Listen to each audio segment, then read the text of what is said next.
acompañan. Acá tenemos las pantallas que van a poder seguir la actividad. Así que los invitamos a que puedan entonces hacer sus preguntas por escrito y las personas que están acá luego les vamos a dar también la palabra a quienes quieran hacer uso de ella. La actividad, como la estamos transmitiendo en forma híbrida, está grabada y la vamos a publicar también en nuestro sitio de YouTube del Ministerio del Medio Ambiente, así que quienes aún no nos siguen, también los invitamos a que sigan en las redes sociales toda la información que se va nutriendo. Nuestro interés es que esté permanentemente actualizado para que lo puedan revisar y también complementar y ayudar a nutrir este proceso. Así que vamos ahí con, ya les queríamos partir, ¿cierto?, con el saludo de nuestra jefa de división de Recursos Naturales y Biodiversidad, Daniela Manusevich, que nos acompaña acá también para abrir esta jornada. Daniela.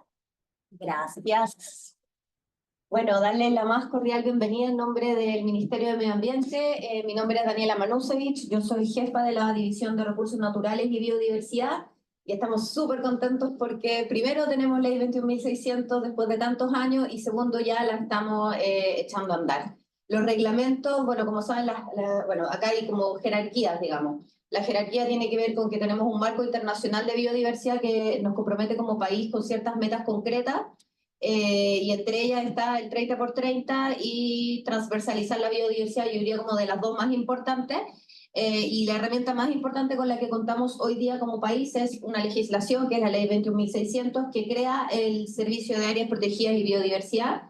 Y no solamente se hace cargo de áreas protegidas, sino que de la biodiversidad, que sabemos que está dentro y fuera de las áreas protegidas. En ese sentido, luego vienen los reglamentos, ¿cierto? Y los reglamentos definen en el fondo cómo vamos a operar en torno a áreas protegidas. Entonces, un poco el objetivo de esta reunión es informarles, contarles que primero estamos avanzando, segundo estamos estamos empezando a poner en marcha los reglamentos que son los primeros instrumentos de este servicio y que además lo estamos haciendo al mismo tiempo que estamos buscando cumplir con la meta 30 por 30, que es lo que nos comprometimos en términos como país, digamos, en la última convención de biodiversidad. Es fundamental que este reglamento este es un reglamento muy importante. Si bien el nuevo servicio no es solo áreas protegidas, una parte importante son las áreas protegidas y la creación, la administración y todo lo que se pueda y no se puede hacer dentro de las áreas protegidas va a quedar en parte definido en este reglamento. Para contarles un poco cómo funciona también el tema de los reglamentos de este ministerio.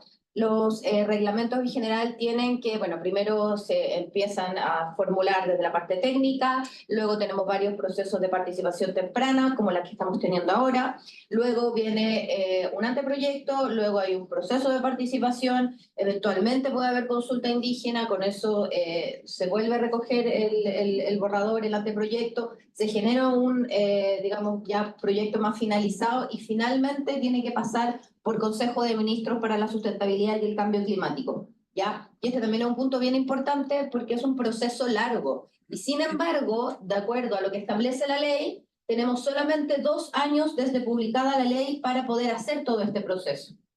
Entonces, esto es un poco para que se entienda un poco todas las cosas que estamos haciendo, los procedimientos, digamos, legales que nosotros estamos obligados a seguir, y también un poco cómo se maneja esto en términos un poquito más reales, ¿cierto? Porque uno piensa, hubo un poco en algún momento una sensación de listo, tenemos la ley, apareció el servicio, y no es así, los servicios se crean, hay que construirlos, tienen que tener orgánica, tienen que tener reglamentos, tienen que tener personas, tienen que tener oficinas, tienen que tener una serie de cosas, y todo eso es trabajo que en este minuto está alojado dentro de la misma subsecretaría.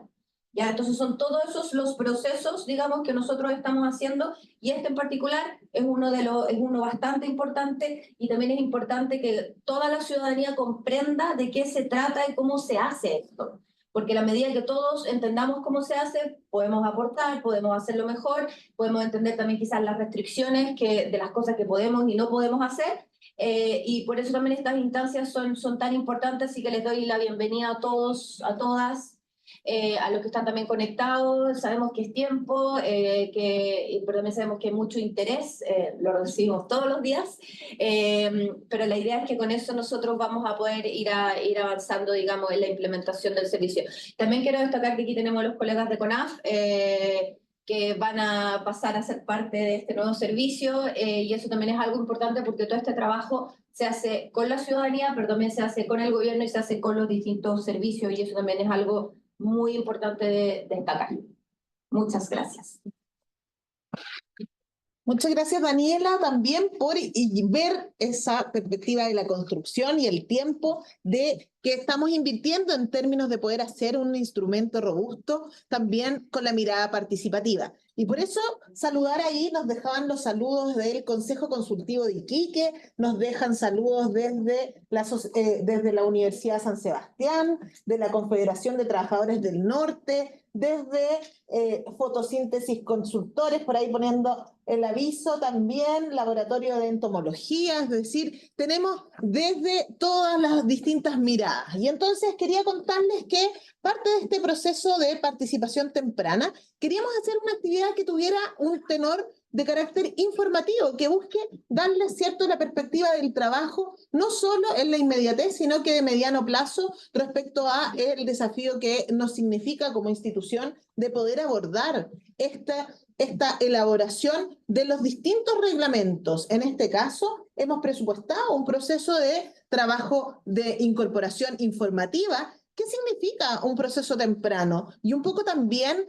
dentro de la buena noticia de esta semana, es que el Consejo de Ministros para la Sustentabilidad aprobó el plan de implementación de Escazú, y dentro del plan de implementación de Escazú, una de las medidas es elaborar todos los instrumentos de reglamentos asociados al servicio de biodiversidad y áreas protegidas, de poder hacerlos con participación y con el estándar de participación temprana y con los estándares de Escazú. Es decir, incorporando la participación, el acceso a la información y también mecanismos de justicia ambiental. Por lo tanto, esto de incorporar a la ciudadanía, informándoles, acompañándonos y recogiendo las distintas miradas de carácter territorial y local, nos va a hacer una propuesta mucho más robusta.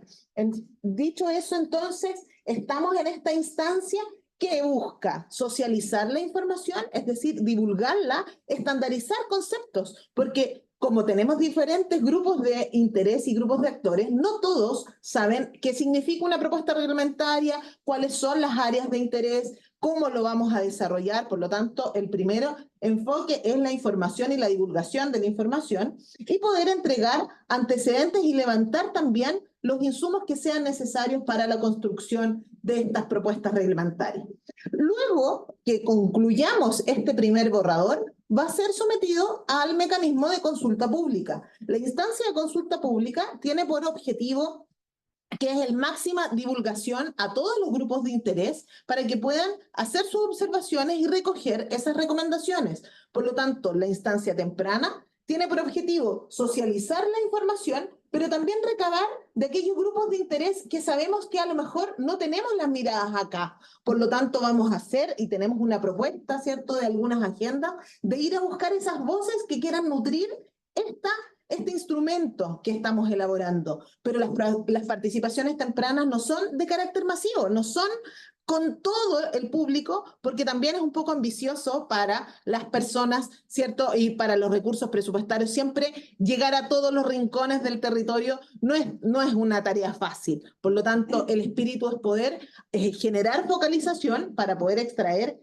esas informaciones y de esos grupos de interés que nos interesa recabar. Por lo tanto, desde ahí también invitaciones que ahora nos hagan llegar, ¿cierto?, esas recomendaciones de cómo poder seguir nutriendo esta primera propuesta. Tenemos encuentros informativos entonces para poder llegar al mayor espectro posible. Tenemos talleres focalizados en regiones, que ya la primera propuesta es poder trabajar en la región de Coquimbo, Los Ríos y con la región metropolitana, con charlas sectorizadas a través del subsector de turismo, a través de conversatorios, y hemos desarrollado encuentros con pertinencia cultural indígena, también para obtener esa mirada, ¿cierto?, más territorial, en donde estuvimos en Punta Arenas, estuvimos en Osorno, ¿cierto? Y también se busca llegar a distintos espacios. Entonces, la idea es que podemos seguir perfeccionando. Esto es una agenda que está en movimiento, en construcción, y por lo tanto su mirada también de poder enriquecerla con qué grupos tenemos que ir a buscar esa información está abierta, ¿ya?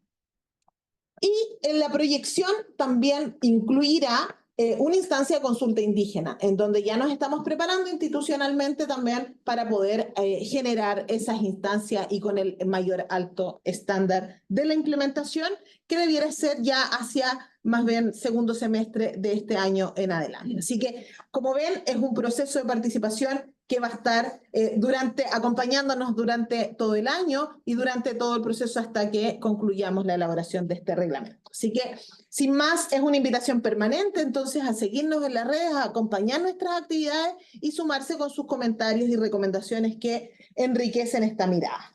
Sin más, entonces, quiero presentar la parte respecto al instrumento y quiero invitar acá a que nos acompañe Diego Flores. Como gustes, Diego. Como te sientas más cómodo. Diego nos va a presentar, ¿cierto?, la creación a partir de esta ley 21.600, cómo se crea, ¿cierto?, el Servicio Nacional de Áreas Protegidas y el nuevo sistema de áreas protegidas. Gracias. Ahí sí. Muchas gracias, Karen. Bienvenidos a todos, a todas. Gracias por venir. Gracias por conectarse, quienes se conectan. Mi nombre es Diego Flores, jefe del Departamento de Áreas Protegidas. Estamos muy contentos de dar inicio a este ciclo formativo de lo que estamos haciendo en relación a la ley 21.600. Perfecto, ya, gracias. Voy a hacer igual que ayer, ¿no? En el libreto me salió un poco, pero es importante como gesto. Porque ayer estuve en Copiapó, también con colegas de CONAF. Bueno, eso también quiero decirlo, pero lo voy a decir después. Lo que quiero decir es que aquí lo que tenemos en la publicación, en el diario oficial, es un resultado que, como me lo enseñaron dentro de la formulación de políticas públicas, es un contrato social. Es decir, la sociedad se puso de acuerdo en tener un cuerpo legal, ya por fin, ¿no es cierto?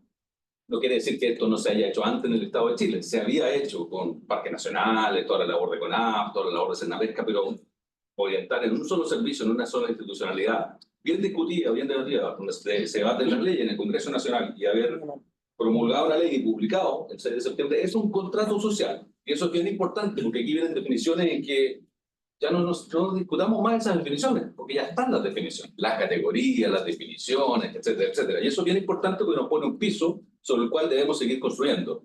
Como bien decía Daniela Manusevich, no se trata de que publicada la ley todo funcione a maravilla. Esto hay que implementarlo y va a tomar un tiempo implementar. Al menos la ley señala incluso plazos hasta de 5 años en la reclasificación de santuarios de la naturaleza. Pues.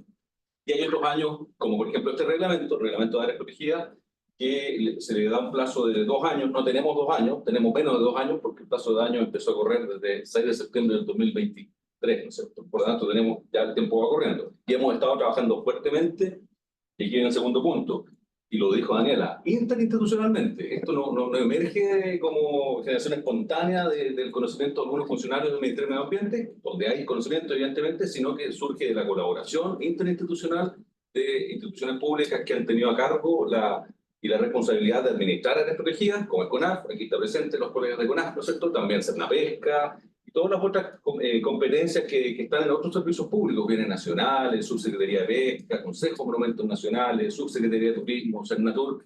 Por lo tanto, en el seno del Comité de Áreas Protegidas hemos estado desarrollando un trabajo que hoy día no nos permite tener un anteproyecto, pero sí tener diferentes análisis para ir avanzando en ese texto que, como decía Karen y Daniela, se va a aproximar en las siguientes etapas a consultas, a procesos de consulta ciudadana y también al proceso de consulta indígena, que es bien riguroso y es bien intenso y muy necesario como validación de lo que queremos sacar adelante. ¿Sí?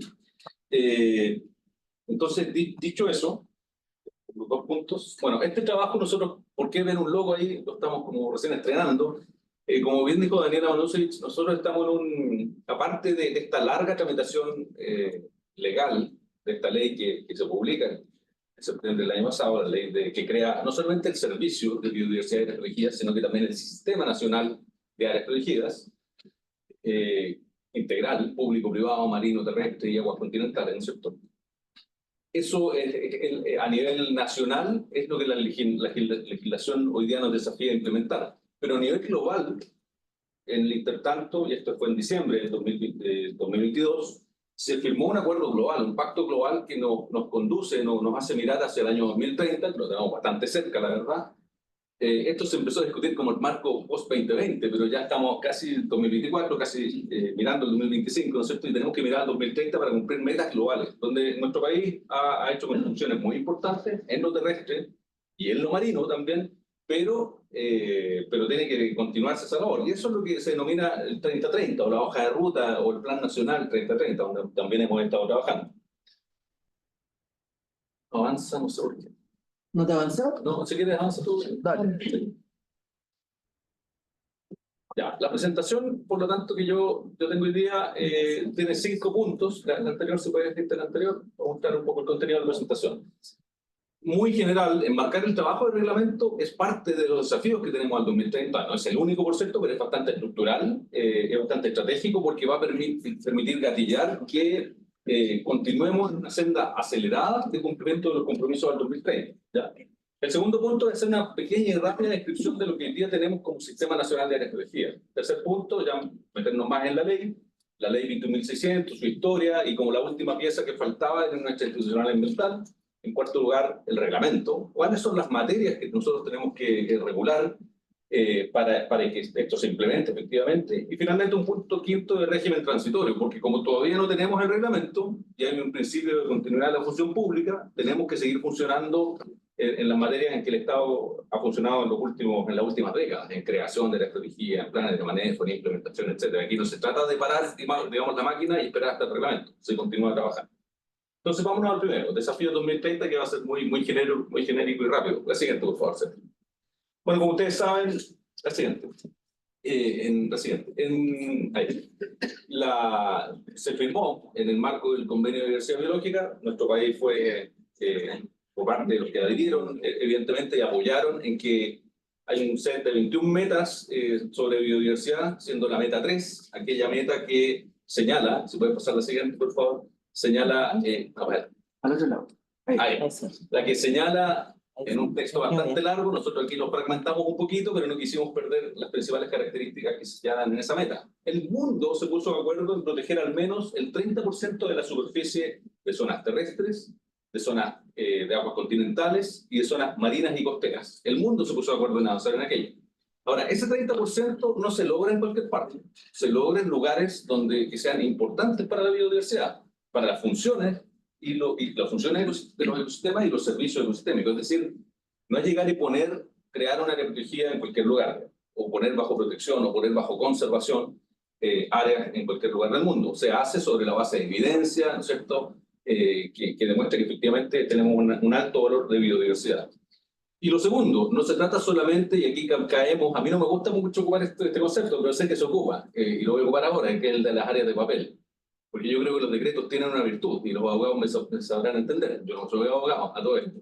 Creo que es importante crear áreas protegidas y que queden establecidas, porque es otro contrato social. Otro contrato social es crear una área protegida y decir, esto es parte. Y aquí no se pueden hacer algunas cosas, o varias cosas. Y eso, que se incumplan es otro problema, y que el Estado se demore en implementar, evidentemente es un problema. Pero crear áreas protegidas es muy importante. Pero luego, como está en la tercera regla ahí, habla de que estas áreas se gestionen eficazmente y bajo un sistema nacional, no quizás de forma fragmentada, sino como un sistema. Y un sistema que esté pensado en una cobertura ecológicamente representativa, recordemos lo anterior, situado en zonas de importancia para la biodiversidad, las funciones y los servicios ecosistémicos, y que estén conectados, que el sistema tenga una conectividad, que sean gobernados equitativamente. Así se señala en la meta, ¿cierto? Pero también, aquí viene una parte innovadora importante, y esto estaba, en todo caso, en las metas de Aichi, porque seguían la convención, y se acordarán que el 2020 también esta meta, creo que era la meta 10, no me acuerdo bien, pero se señalaba también de que la protección del ecosistema se tenía que cumplir con áreas protegidas, sistemas de áreas protegidas, pero también con otras medidas efectivas de conservación basadas en áreas. Como que el mundo no miró mucho esa parte del párrafo en ese tiempo, pero hoy día sí eso ha tomado fuerza y se le denominan las OMEC, como las siglas, otras medidas efectivas de conservación, ¿no es cierto? Y ha tomado fuerza porque quizás en muchos países crear áreas protegidas es una estrategia difícil, compleja, y por lo tanto se abre la posibilidad de que sean otras medidas que aporten también a la conservación. Y eso también en nuestro plan nacional y hoja de ruta 2030 también lo estamos considerando. Hemos iniciado ciertos trabajos conducentes a que el día de mañana, en los próximos años, podamos iniciar un reconocimiento, que no se designan por decreto, sino que se reconocen. Vamos a tener que ver cuál es el mecanismo para aquello. Algún método de certificación, de sello, de reconocimiento, tendrá que ser respecto de tierras que no son áreas protegidas en el sentido estricto, pero sí son áreas que aportan a la conservación. ¿Cuáles son esas? Todavía no lo sabemos. Y podemos quizás discutirlo en las preguntas y respuestas. La siguiente. Perdón. En la última parte me quedan varias características importantes. Me quedé en las otras medidas de conservación basadas en áreas.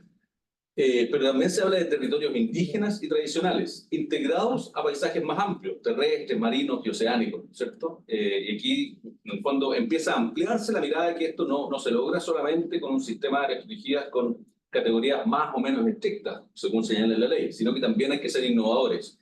Y en ese sentido, la diversidad aquí que tenemos, por lo que leía Sergio Karen al inicio, de asistentes, ya sea conectados ustedes presencialmente aquí, es bien importante porque define de que el día de mañana un día una empresa, por ejemplo, o una universidad, como yo he visto que sí se hace, tengan la intención de aportar, a lo mejor no con una área protegida, por sí, pero sí con una otra medida efectiva de conservación basada en áreas, que demuestre que efectivamente contribuye a la conservación y la podamos sumar a la contabilidad del país. Bueno, el segundo punto básicamente tiene que ver con el Sistema Nacional de Áreas Protegidas. Esta es una imagen capturada del SINBIO, ¿no es cierto?, el Sistema de Información y Monitoreo de la Biodiversidad que tiene el Ministerio. Y quería partir con esta porque cuando uno habla del sistema, a mí por lo menos me pasa que uno tiene la imagen, el sistema del mapa, ¿y cuáles son las áreas? Y está bien, eso es una parte del sistema, la parte física, ¿no es cierto?, la parte geográfica, dónde está situado este conjunto de áreas protegidas. Y vemos que ahí están los números, no lo voy a repetir, pero sí me voy a situar en dos números. El 21%, 21 y algo por ciento del territorio continental, en la parte terrestre, ¿no es cierto? Y el 43% de la zona económica exclusiva protegidos. Estos son números que a nivel global visten bastante bien, pero nosotros a nivel interno sabemos que tienen orientaciones o digamos, desbalances importantes. ¿Por qué digo esto? Porque en lo marino sabemos que, y la imagen lo demuestra, en el fondo tenemos áreas protegidas de gran escala en islas oceánicas, y yo no estoy bajando el mérito de esas áreas, son importantes, por cierto, y en mares australes también efectivamente tenemos un gran parque marino en la zona, pero a nivel continental costero, la verdad, tenemos bastante poco. Quizás lo que se alcanza a ver ahí, lo más reciente, el archipiélago Humboldt, que es un gran logro, digamos, en la creación de esa área marina costero protegida de múltiples usos. También hay algunas reservas marinas que con la escala no se alcanzan a apreciar, pero lo deficitario que tenemos a nivel marino es el borde continental, yo diría entre la región de Arica y Parinacota y la ecorregión chiloense, que corresponde a toda la zona de archipiélago, en la zona Chiloé al sur, ¿no es cierto? Esa zona la tenemos bastante desprovista de protección oficial. Distinto el caso en Patagonia, donde también tenemos que afinar un trabajo respecto del SNASPE, lo que se llamó el SNASPE marino en algún momento, y los colegas de UNAF lo saben, porque hay porciones de agua que también están protegidas por parques o reservas marinas que fueron pensados más bien terrestres, pero que sus decretos señalan, y esto con dictamen de Contraloría también señalado, incorporan aguas interiores, canales y digamos porciones de mar, y eso es importante también reforzarlo, y hay que trabajar sobre aquello, ¿no es cierto?, precisar esos límites. En la parte terrestre, el desbalance lo tenemos claramente marcado, que tenemos mucho, y afortunadamente en buena hora tenemos bien protegida la Patagonia, y hay que ser mucho más por una gestión eficaz, efectiva y equitativa, ¿no es cierto? Pero si miramos hacia el centro y norte del país, justamente donde tenemos los ecosistemas más fragmentados, más vulnerables y más amenazados, no solamente por la acción humana, sino que también indirectamente la acción humana, el cambio climático, ¿no es cierto? Bueno, tenemos un gran trabajo que hacer ahí respecto de desplegar nueva cobertura de áreas protegidas. Pero el sistema no es tan solo eso. La siguiente, por favor. Quizás destacar también ahí, antes que se me vaya, el tema de la protección privada, si bien no tenemos un marco. ¿Puedes volver al anterior canal? Se habla de que nosotros tenemos 43 áreas protegidas privadas, que en realidad son 43 santuarios de la naturaleza en dominio privado. Como área protegida privada, hoy día no se ha creado ninguna porque no existía reglamento, no existe reglamento. Sí está tipificado en la ley, pero no existe un reglamento que posibilite crear áreas protegidas privadas. Ahora con este reglamento sí. Pero en la ley de Monumentos Nacionales se establecía la figura de santuario, y a partir de esa figura propietarios privados podían voluntariamente proponer la creación de áreas protegidas, santuarios de la naturaleza. Es así. Bueno, pero el sistema, como decía antes, también el sistema tiene brechas. Y en lo marino, aquí quizás no me va a tener mucho, pero en el fondo esto ya lo dije, todo el borde costero continental tiene números en rojo. En rojo en el sentido de que tenemos que llegar a estos guarismos, a estos números globales del 30% de protección de zona humboldtiana, la ecorregión humboldtiana, ¿no es cierto? Chile central, ahí se muestra la parte marítima, ¿no es cierto? En los 200 millas de zona económica exclusiva, la Chile central, la ecorregión araucana, la chiloense. Ya en canales y fiordos los números mejoran bastante, lo que no quiere decir que haya espacios que todavía sea importante conservar. Quiere decir en un Rapa Nui y Juan Fernando tenemos números muy altos de representatividad, ¿no es cierto? Pero por lo tanto el desafío lo tenemos en el borde continental. Eso es lo que quiero expresar con esta diapositiva. La siguiente. En el ámbito terrestre la situación no es tan distinta en el sentido de que hacia el centro y norte tenemos los números en rojo. Algo también en la estepa de la Patagonia donde nos falta proteger. Y por lo tanto los esfuerzos de nueva protección, y aquí insisto, con áreas protegidas, pero también con otras medidas efectivas de conservación basadas en áreas. Eso también es una nueva herramienta que tenemos que echarle mano, ¿cierto? Donde tenemos que ser innovadores e invitar también al sector privado y al sector productivo a hacer sus contribuciones. No tanto en territorio, pero también en metodológica. Yo creo que aquí necesitamos innovación en cómo entendemos el tema de las OME, cómo las aplicamos, tanto en tierra como en mar. La siguiente. Finalmente, una dimensión para cerrar, digamos, el capítulo de una rápida mirada al Sistema Nacional de Áreas Protegidas. El sistema también lo hace, por cierto, las personas. Y qué mejor que los guardaparques en su territorio. Conversando ahí con los colegas de CONAF, el número hoy día de guardaparques permanentes que tiene la CONAF son 440, pero tiene con la figura contra guardaparques transitorios, se puede llegar a un número de 800, esto en temporadas más altas, ¿no es cierto?, cuando se requiere. Pero aún así el número es deficitario. Se requieren más guardaparques, esto lo va a mejorar de alguna forma también el SPAP, pero siempre vamos a estar en déficit. La Contraloría nos hacía una pregunta en una auditoría hace algunos años atrás respecto a cuál es el número óptimo de guardaparques. Y la verdad, con un sistema que todavía está creciendo, con múltiples necesidades, es bastante difícil llegar a un número óptimo, sino un número mejorado, un número piso, un número básico, ¿no es cierto? Y esto es dinámico, ¿ya? En términos de presupuesto, lo que era conocido como áreas silvestres protegidas, ¿no es cierto? Digo que lo que era conocido porque la ley ya no habla de áreas silvestres protegidas. Es bastante clásico para uno que está involucrado en estos temas, la gente con también hablar de áreas silvestres protegidas, por eso todavía lo dejo así, ¿no es cierto? Un monto que va fluctuando año a año, pero lo puse en 19 millones al año de dólares. Y lo que quiero hacer la fuerte contraposición es con lo marino, que tiene un saquito de recursos mucho más bajo, ¿no es cierto? Y casi hasta con el monto que coloqué ahí fue un poco generoso, pero tiene un monto bastante menor de recursos, que impide hacer una implementación efectiva y eficaz. No están aquí puestos recursos para temas de cómo apoyar a las áreas protegidas privadas, porque efectivamente hoy día prácticamente no hay, salvo algunos esfuerzos por aquí y por allá. Por ejemplo, nosotros mismos con el FPA hoy día estamos apoyando a 8 iniciativas dentro del Santuario de la Naturaleza, pero esto no es del orden de magnitud respecto a lo que se requiere. En términos de planes de manejo, el área terrestre y bajo la administración de CONAF efectivamente tiene un avance importante, 80 aproximadamente de 106 unidades tienen planes de manejo. Ahora, una nota al margen, sabemos que muchos de esos planes de manejo también han perdido vigencia, están antiguos, requieren una actualización. La ley ya no establece un periodo de revisión y actualización de los planes de manejo, entonces los 5 años. Y cuando se cree un área, también establece que a los 2 primeros años la unidad tiene que contar con una propuesta de plan de manejo, ¿cierto? Entonces, pero en la parte terrestre hay un avance y siempre se está avanzando y actualizando los planes. En la parte marina vamos un poco más atrás, pero también es importante señalar que hoy día del total de áreas marinas protegidas, en las diferentes figuras, parques marinos, reservas marinas y áreas costeras protegidas de múltiple uso, todas tienen procesos ya andando de plan de manejo. No hay ninguna que no tenga nada, que no haya iniciado su proceso. Y todos con procesos bastante avanzados. Por lo tanto, nos vamos a poner al día en esa tarea, porque si hay algo importante, aparte del decreto que crea el área, es el plan de manejo, porque es las reglas claras dentro de la unidad para el quehacer de implementación efectiva. Y luego, bueno, se continúa trabajando con planes operativos anuales, planes operativos de largo plazo, etc.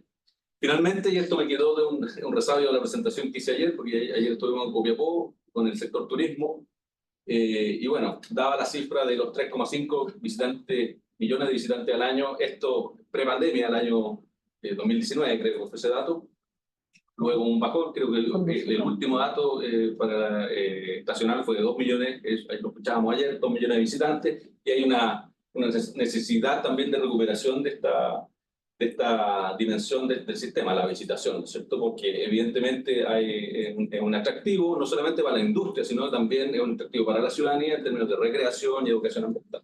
Gracias, presidente.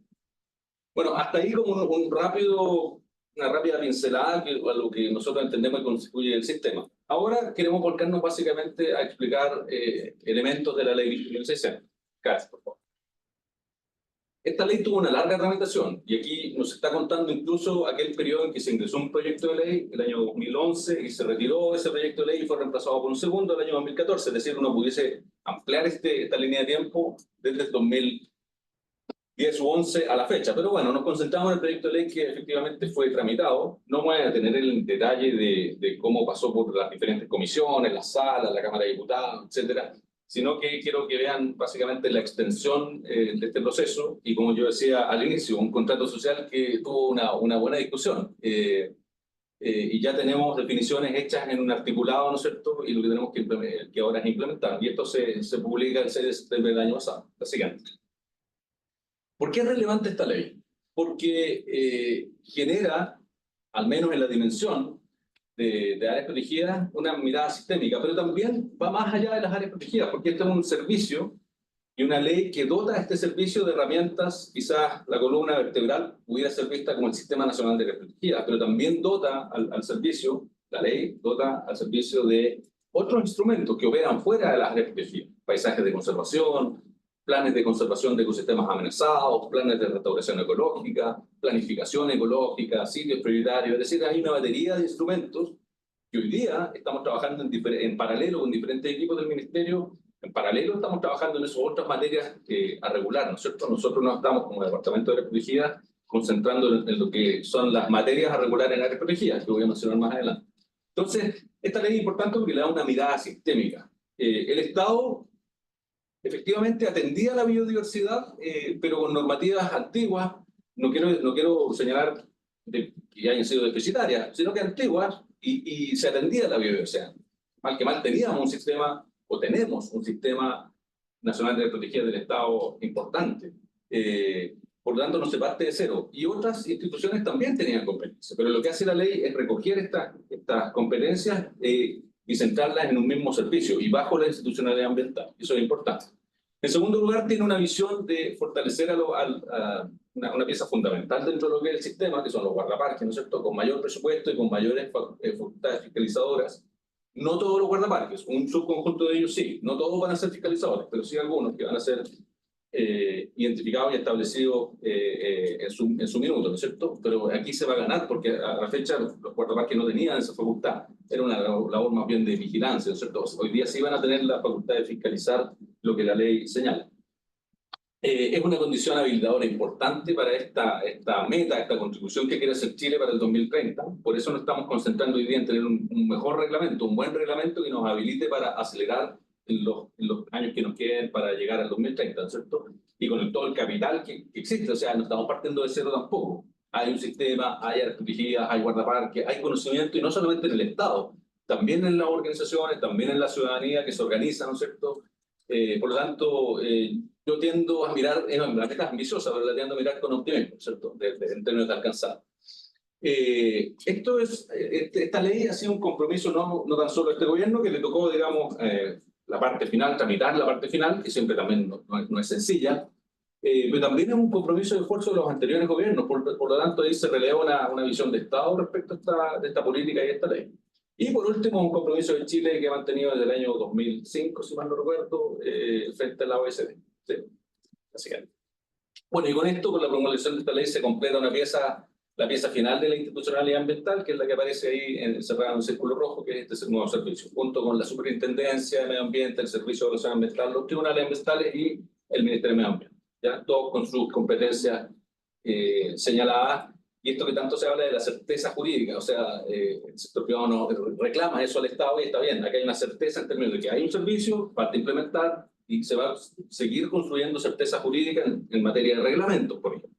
y cada decreto uno va construyendo certeza jurídica. Por lo tanto, el tema de las reglas claras debiera ser bien valorado y bien visto también por aquel sector que en el fondo necesita esas reglas claras para seguir contribuyendo en diferentes dimensiones, pero también en la dimensión de la sustentabilidad y la conservación. La siguiente. Por lo tanto, aquí hay un servicio público que se va a encargar de la conservación de la biodiversidad dentro y fuera de la área protegida. El servicio de biodiversidad no es solamente para administrar los parques, reservas, monumentos y áreas de múltiples usos. También va a administrar competencias fuera de las áreas protegidas. Esto es importante. Hoy día no existe, hasta el día de hoy no existe una autoridad pública y política que tenga por función despertarse en la mañana y pensar 100% en biodiversidad. No la hay. Ni la ministra de Medio Ambiente ni el director de la CONAF tienen varias otras cosas que pensar. Planes de contaminación atmosférica, economía circular, la ministra, ¿no es cierto? El director de la CONAF con los incendios forestales, con el fomento forestal, y el SNASPE también. Pero esta persona va a tener esa capacidad, esa virtud, ese desafío, ¿no es cierto? Y va a soñar y va a tener pesadillas con la biodiversidad, ojalá que sueñe más y no tenga tantas pesadillas, pero ese va a ser su motivo de trabajo, y eso es súper importante. Primera vez que sucede en el periodo de república que tenemos, ¿no es cierto?, de que haya una persona encargada e investida con esto, junto con todo un equipo y una institucionalidad, y eso es bien importante, ¿no es cierto? Conseguir los recursos fiscales, pero también otros recursos por fuera también es importante. Va a ser un servicio independiente, descentralizado, siempre en el marco de la institucionalidad ambiental, pero con personalidad jurídica y patrimonio propio. Su principal instrumento, aunque no el único, como dije antes, es el Sistema Nacional de Áreas Protegidas, y contará con instrumentos y normativa robusta para la gestión dentro y fuera de las áreas protegidas. La ley siempre está disponible para que la lean, nosotros tratamos aquí de mostrarla en un sentido más didáctico, ¿no es cierto? Aquí un ejemplo de cómo esta ley nos ayuda a resolver un poco la dispersión administrativa o institucional que hasta la fecha tenemos sobre áreas protegidas. Y aquí una imagen de la región de Magallanes, donde tenemos Parque y Reserva Cahuéscar, en verde clarito, en amarillo tenemos 2 bienes nacionales protegidos, bajo el Ministerio de Bienes Nacionales, en celeste un triángulo ahí al medio, bajo la visión de Cernapesca, un parque marino, Francisco Coloane, y en azul, un poquito más, no tan oscuro, pero está el área marina costera protegida de múltiple uso Francisco Coloane. Y todo esto en competencia de diferentes instituciones, nosotros como medio ambiente incluido, pero también CONAF y todo, bienes nacionales, Subpesca, Cernapesca y todas las instituciones que ustedes ven ahí, ¿no es cierto? Y para nada es un misterio que cuesta coordinarse y ponerse de acuerdo, porque se apagó la pantalla. Ahí sí. Coordinarse cuesta, y por lo tanto que hoy día todo esto vaya y reincite a concentrarse en un solo servicio público va a mejorar esa dificultad que permanentemente vivía el Estado en situaciones como esta.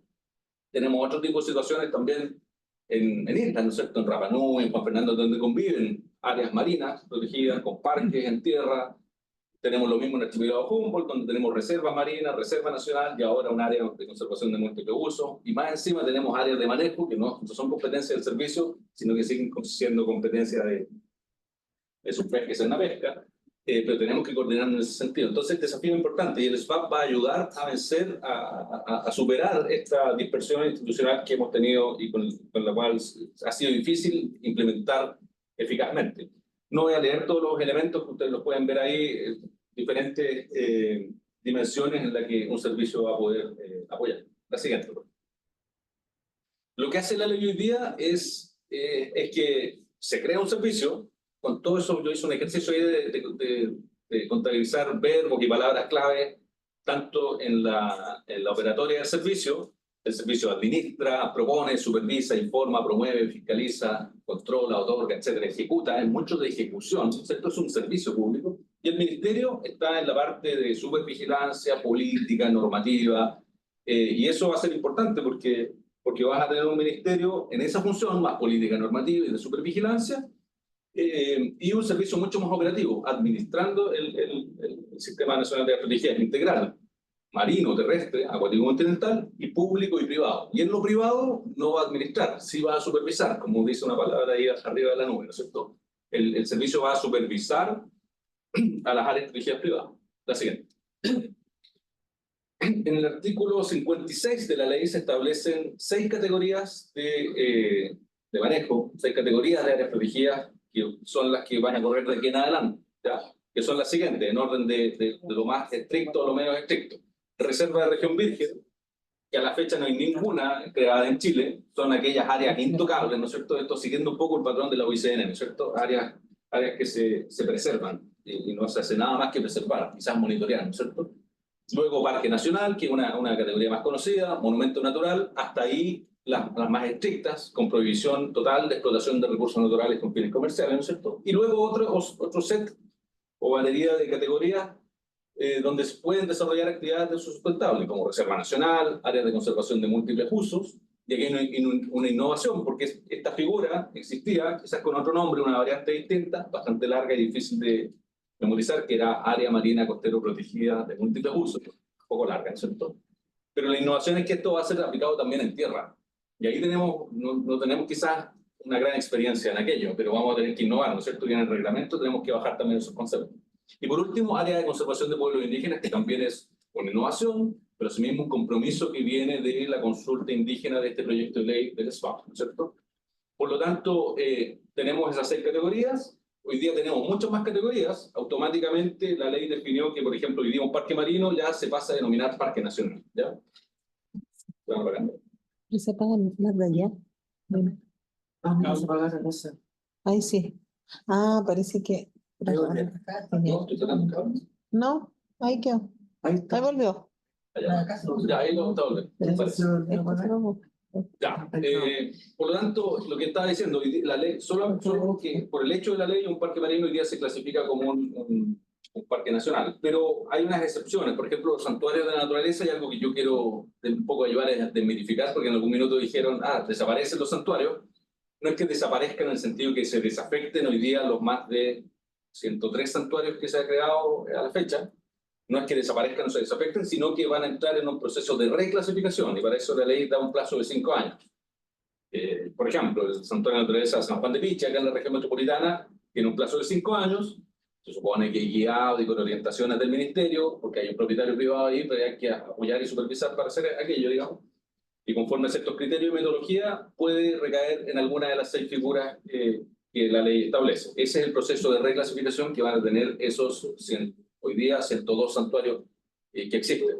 En el caso de la reserva marina es un poco lo mismo, porque la ley establece que pueden pasar a ser reserva nacional o reserva de interés pesquero, y eso es un trabajo que hay que hacer también con los servicios de economía, su pesca, salina pesca, ¿cierto? Etcétera. Por lo tanto, y bienes nacionales protegidos, que también hay números cercanos a los 50, que también hoy día ya se incorporan al Sistema Nacional de Protegidas, pero hay que ver en qué categoría recaen. Por lo tanto, esta dispersión de categorías históricas que vemos a nuestra mano izquierda, en verde, en azul y en celeste, ¿no es cierto? Tenemos todo un proceso de transición para culminar al 5º año con esta síntesis en 6 categorías, que va a ser más fácil, digamos, para el lenguaje, porque verán, es difícil memorizar quizás todas las categorías que están a la izquierda, va a ser más fácil quizás memorizar y retener también en torno a la certeza jurídica las definiciones de cada una de estas categorías de manejo. Y en el intermedio, esto no es por arte de magia que las administra el SFAP, porque hoy día el SFAP no tiene que contratar ni una persona, estamos trabajando para eso. Pero lo que sí, muchas gracias. Bueno, muchas gracias. Dos pasos. Para intentar ahí. Bueno, hay un periodo intermedio en que, de hecho, hay un oficio, 27 de noviembre del 2023, que señala, bajo el principio de la continuidad de la función pública, ¿no es cierto?, que la transición en lo que era SNASP, ¿no es cierto?, sigue estando a cargo de CONAF. Eso es evidente que tiene que ser así, y estamos trabajando en el sentido de dar continuidad, por ejemplo, a concesiones en el turismo que perdían vigencia, como hacíamos para que ese concesionario pudiera, o ese u otro pudiera seguir funcionando, porque hay una oferta de los parques, de la reserva, ¿no es cierto?, que hay que seguir dando cuenta a la ciudadanía. No podíamos, ya no tenemos reglamento, no tenemos servicio todavía montado, así que se cierra el parque y no hay visitación. No, esa no es la señal es que hay que continuar funcionando. Y es así como se continuará funcionando con CONAF, de que esté plenamente operativo el servicio y que se haga traspaso del programa 04, que se llama, que es el programa que financia a todos los colegas de CONAF, guardaparques, gente que trabaja en las direcciones regionales, ¿no es cierto?, se traspase al servicio y esa capacidad del servicio se ve aumentada, más la gente que se va a contratar. Hay otra gente que se traspasa también desde la subsecretaría de medio ambiente, principalmente de las seremías al servicio. Y lo mismo va a suceder no en el caso del traspaso de personas. El traspaso de personas es básicamente de CONAF y de las seremías y subsecretaría de turismo. No así en el caso marino. En el caso marino van a seguir siendo administrados bajo la división de Cernapesca, Parque y Reservas Marinas, ¿no es cierto? Ahí estamos trabajando articuladamente con Subpesca, Cernapesca y el Ministerio de Medio Ambiente para aquello. Aquí no, en ese caso, Cernapesca no hay traspaso de profesionales al servicio, la ley no lo contempla. Y en el caso de los sectores de la naturaleza, bueno, la administración sigue siendo la que establezca sus decretos, ya sean los propietarios privados, municipalidades, y ahí la función que va a cumplir el servicio, sobre todo con los privados, es una función de no administración, sino que de supervisión de su plan de manejo, ¿cierto? Que tenga un plan de manejo, que se cumpla, etc. Y también un aspecto colaborativo, por cierto. Entonces, esto va a requerir una transición de entre 3 a 5 años para lograr la completitud del sistema en esta síntesis de categorías, ¿cierto? La siguiente, por favor. El Sistema Nacional de Arqueología es integral, es una característica importante, porque es público y privado. Es decir, se juntan las áreas protegidas del Estado, que las administra el SBAP, con las contribuciones de áreas protegidas privadas que voluntariamente, y esta palabra es importante, las áreas protegidas privadas se van a constituir voluntariamente por uno o un conjunto de privados que haga una propuesta al Estado, ¿no es cierto? Y también es integral porque es marino, terrestre y acuático continental, ¿no es cierto? Se contempla para el sistema figuras de comités público-privados en regiones, en el fondo de carácter consultivo, con representatividad de varias dimensiones, la dimensión de pueblos, de comunidades locales, pueblos indígenas, del sector privado, de servicios públicos, municipalidades, etcétera, el gobierno regional, ¿no es cierto?, etcétera. Cada región va a poder constituir un comité regional público-privado para apoyar la visión del sistema, que es nacional, en todo caso no son sistemas regionales por separado, es un sistema nacional, pero que la región puede empujar con ciertas características desde la región, ¿cierto? Y una de las primeras tareas que va a tener el director o directora del servicio, aparte de montar el servicio con las personas, con todo lo que implica montar un nuevo servicio, en términos del sistema de arqueología, en la ley se señala que tiene un mandato de formular un plan estratégico, y un plan estratégico que hable de financiamiento, de fortalecimiento de capacidades, de información, interpretación y sensibilización, de priorización y planificación del turismo, ¿no es cierto? Recordemos que hasta hace algunos años atrás, las concesiones dentro de las áreas protegidas del Estado venían desde 2 vertientes legales. Una, la ley de bosques del año 30, que era lo que clásicamente manejaba la CONAF, y el 2010 irrumpe otra ley, que es la ley de institucionalidad del turismo, que le da la posibilidad a un Consejo de Ministros, le daba la posibilidad a un Consejo de Ministros del Turismo de priorizar ciertas áreas protegidas para aplicar un modelo concesional distinto. Bueno, esas 2 leyes fueron derogadas y las concesiones hoy día rigen por esta ley. Y por lo tanto, si bien vamos a seguir trabajando con la Subsecretaría de Turismo, el mandato hoy día ya recae sobre el servicio de biodiversidad. Por lo tanto, hay un cambio en el juego, ¿no es cierto? Y por lo tanto, ese programa es bien importante, porque aquí estamos hablando de un sistema de áreas protegidas que está orientado con el primer foco a la conservación, aun cuando el turismo siempre es una herramienta que la misma ley reconoce como una herramienta complementaria. Eso es importante señalar. Y en el plan estratégico, bueno, mecanismos de seguimiento, evaluación de programas, programas de participación, vinculación comunitaria y de pueblos originarios. Por lo tanto, hay un mandato de establecer un plan estratégico para el sistema. ¿Ya? La siguiente. No me voy a tener aquí porque es demasiado detalle, pero todas las áreas van a tener que tener un plan de manejo, ¿no es cierto? Contar con guardaparques, que van a tener algunos de ellos funciones de fiscalización. La ley dota al servicio para establecer 3 tipos de concesiones: de turismo sustentable, no cualquier turismo sustentable, ¿no es cierto?, de investigación científica y de educación. ¿Qué pasa con las otras concesiones? Que también se habla de otras concesiones que son sectoriales. El artículo 94 de la ley establece que el servicio está facultado para emitir un informe en relación a la concesión de acuicultura, un informe en relación a otras concesiones sectoriales que pueden ser solicitadas dentro del sistema, ¿no es cierto? Esa es la facultad que va a tener el servicio, ¿ya? Y una cuestión que se peleó hasta el final en el proyecto de ley, si ustedes lo siguieron, ¿cierto? Y no quedó como originalmente estaba planteado, pero bueno, es como quedó la ley, ¿cierto? Es parte de este contrato social que yo hago mención al inicio. Comités técnicos consultivos, hay diferentes mecanismos para la gobernanza, ¿no es cierto? Y el tema de las áreas protegidas privadas. La siguiente. También hay puentes que se institucionalizan hacia el mundo científico, con un comité técnico científico asesor, ¿no es cierto? Técnico asesor y científico asesor, también con una fuerte mirada hacia el monitoreo de la biodiversidad. También hay la ley dota al servicio de ciertas herramientas que van a permitir desarrollar aquello. Y esto es una tarea de largo plazo, evidentemente, pero y sobre lo cual el país yo creo que hay experiencia, pero hoy día se va a canalizar a través de las herramientas que dota esta ley del servicio. Así que la instalación del servicio, como he dicho antes, no va a ser de un día para otro, es un proceso gradual, que inicia con la dictación del decreto de fuerza de ley. Ya se dictó un decreto de fuerza de ley, no recuerdo bien la fecha, pero fue en marzo, inicio de marzo. ¿Ah? 9 de marzo. El 9 de marzo, aquí me sopla, mi colega. El 9 de marzo, ¿y qué fijó ese decreto con fuerza de ley? La planta directiva. Y con eso ya se dota a la posibilidad de empezar a mover la contratación de un director interino, un equipo de administración y finanzas, de jurídica, direcciones regionales, se partirá en regiones piloto. El proceso va a ser gradual, pero ya se está iniciando, se ha dado pasos. Quizás la ciudadanía no se ha enterado de eso, pero se han dado pasos en reglamento, como dije antes, en los DFL, en las consultas indígenas que vienen, estamos en ese trabajo, ¿no es cierto? Y esta es una ventana de información a la ciudadanía para contarles en qué estamos, digamos, y también recibir consultas, observaciones. Hacia el final, hacia el final de esta primera parte de la implementación, se espera llegar hasta a la selección de cargos directivos a través del sistema de alta dirección pública también, que es lo que manda la ley.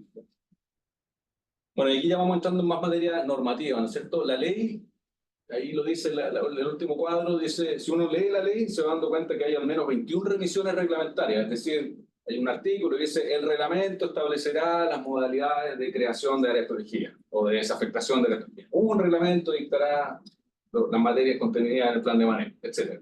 Si uno revisa la ley, son 21. Nosotros, al menos en áreas protegidas, se identifican 6, que ya lo voy a decir a continuación, pero hay otros temas que también se están trabajando en paralelo con otro equipo del ministerio en paralelo. El reglamento para el tema de los planes de restauración ecológica, el tema de sitios prioritarios, uno que es bastante más sencillo, que es más administrativo, cómo se conforma el comité científico asesor, cosas de ese estilo. Vamos a ir avanzando entre este año y el próximo en ir promulgando esos reglamentos. Y esta reunión tiene por finalidad abordar un poco más en detalle lo que es el reglamento de áreas protegidas. La siguiente. Y aquí entro un poco en la línea de tiempo, que siempre Daniela lo mencionó bastante bien, pero aquí está graficado. Nosotros hemos estado trabajando desde noviembre a la fecha en el seno del Comité Nacional de Áreas Protegidas, con las instituciones que tienen competencia en estos temas en hacer análisis, hacer primeras discusiones, con miras a tener un anteproyecto, ¿ya? Lo pusimos a marzo del 2024, ya no ha variado el calendario oficial. Ya estamos a abril, seguimos discutiendo aquello, pero ya iniciamos la PAC temprana. Ya salimos a regiones, como bien dijo Karen, fuimos a Magallanes, fuimos a Osorno con comunidades indígenas, esas 2 primeras reuniones. Ayer yo estuve en Copiapó, hoy día nos toca aquí, mañana en la región metropolitana. Estamos en pleno proceso de empezar a hablar de, bueno, qué es esta ley, en qué consiste y cuáles son las materias a regular. Y esa PAC temprana es más bien informar, sensibilizar, contar que estamos con esta herramienta en formulación para llegar hacia el final con un anteproyecto armado y que vayamos a hacer una consulta pública formal. Es decir, que demos a conocer el anteproyecto de la ciudadanía y recibamos, como tradicionalmente lo hace el Ministerio, las observaciones y aportes, y por lo tanto nosotros procederemos a ponderar todas esas observaciones y aportes que muchas veces son cientos o miles en algunos casos, y tenemos que hacer esa tarea de ponderar cada una de ellas y dar respuesta a cada una de ellas, ¿cierto?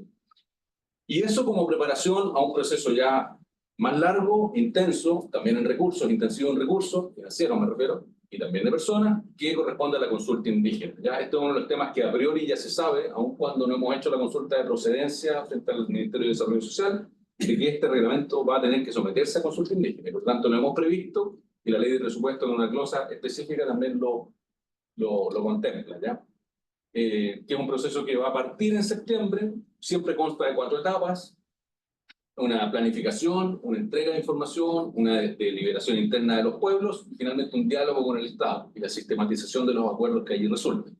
Y eso entre septiembre y más o menos, no alcanzo a ver, julio del 2025, para hacia el final de esta línea de tiempo llevar y preparar el proyecto final para ser presentado en la instancia que nosotros tenemos como ministerio. La institucionalidad si lo dispone, la institucionalidad ambiental si lo dispone, llevar al Consejo de Ministros este reglamento y que finalmente se apruebe y salga promulgado por el decreto que luego hay que ingresarlo a Contraloría, la toma de razón y publicarlo en el diario oficial. Ese es todo el camino que tenemos que seguir. Por lo tanto, esta instancia, las instancias que están en verde son bien importantes porque es donde nosotros estamos atentos a la ciudadanía, a los interesados, a las mejores ideas, a las innovaciones, a las dificultades que han tenido, si han tenido alguna en desafío, en conservación, en área protegida, y cómo un reglamento debiera bien resolver esos aspectos. Un reglamento no va a resolver todo, a todo esto. Hay cuestiones operacionales que a lo mejor el reglamento no se va a meter. Pero para nosotros igual es siempre bueno ir capturando esas cuestiones, porque luego un reglamento, el servicio va a tener que trabajar en guías, manuales, cursos de capacitación, mecanismos de incentivo, etcétera, etcétera. O sea, la cosa no termina ahí con un reglamento tampoco. La siguiente.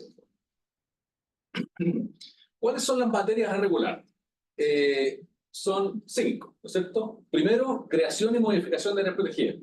Sepan ustedes que hasta la fecha, las únicas figuras que tenían un reglamento para crear áreas protegidas eran los parques y reservas marinas. El resto de las figuras no había un reglamento publicado en el diario oficial y bien regulado respecto de cómo crear una área protegida. No lo tenían ni los parques nacionales, ni los santuarios de naturaleza, ni las ANSPMU. Pero igual, eso no impedía que hubiese un procedimiento administrativo por medio del cual nosotros llegamos a crear muchos parques nacionales. La red de los parques de la Patagonia, ¿no es cierto? El archipiélago Humboldt, el parque glaciares aquí en la región metropolitana, o sea, y todos esos derechos tomaban razón, por lo tanto, el Estado siempre ha podido crear áreas protegidas. Lo que pasa es que no había un procedimiento, y eso va a ser importante, volviendo a la certeza jurídica, ¿no es cierto? Los abogados, me acuerdo aquí, seguro habrá alguno acá, que haya un procedimiento bien establecido y bien reglado para crear una área protegida o para modificar una área protegida o para desafectar una área protegida, porque también la ley lo dice y no hay que ser de quita esa palabra, es importante que conste en un procedimiento legal. Por lo tanto, esa es una primera materia regular. Una segunda materia regular son los planes de manejo. El contenido, el procedimiento para su confección, etcétera, etcétera. Digamos, ahí también hay toda una materia que también no es novedad. El Estado tiene planes de manejo. Ya resuelto, aprobado planes de manejo, por resolución básicamente, ya sea de CONAF o el Ministerio de Medio Ambiente, por decreto en algunos casos, en los casos de parques de reserva marina. La ley afortunadamente no contempla que los planes se aprueben por decreto, sino por resolución del servicio, así que eso es favorable.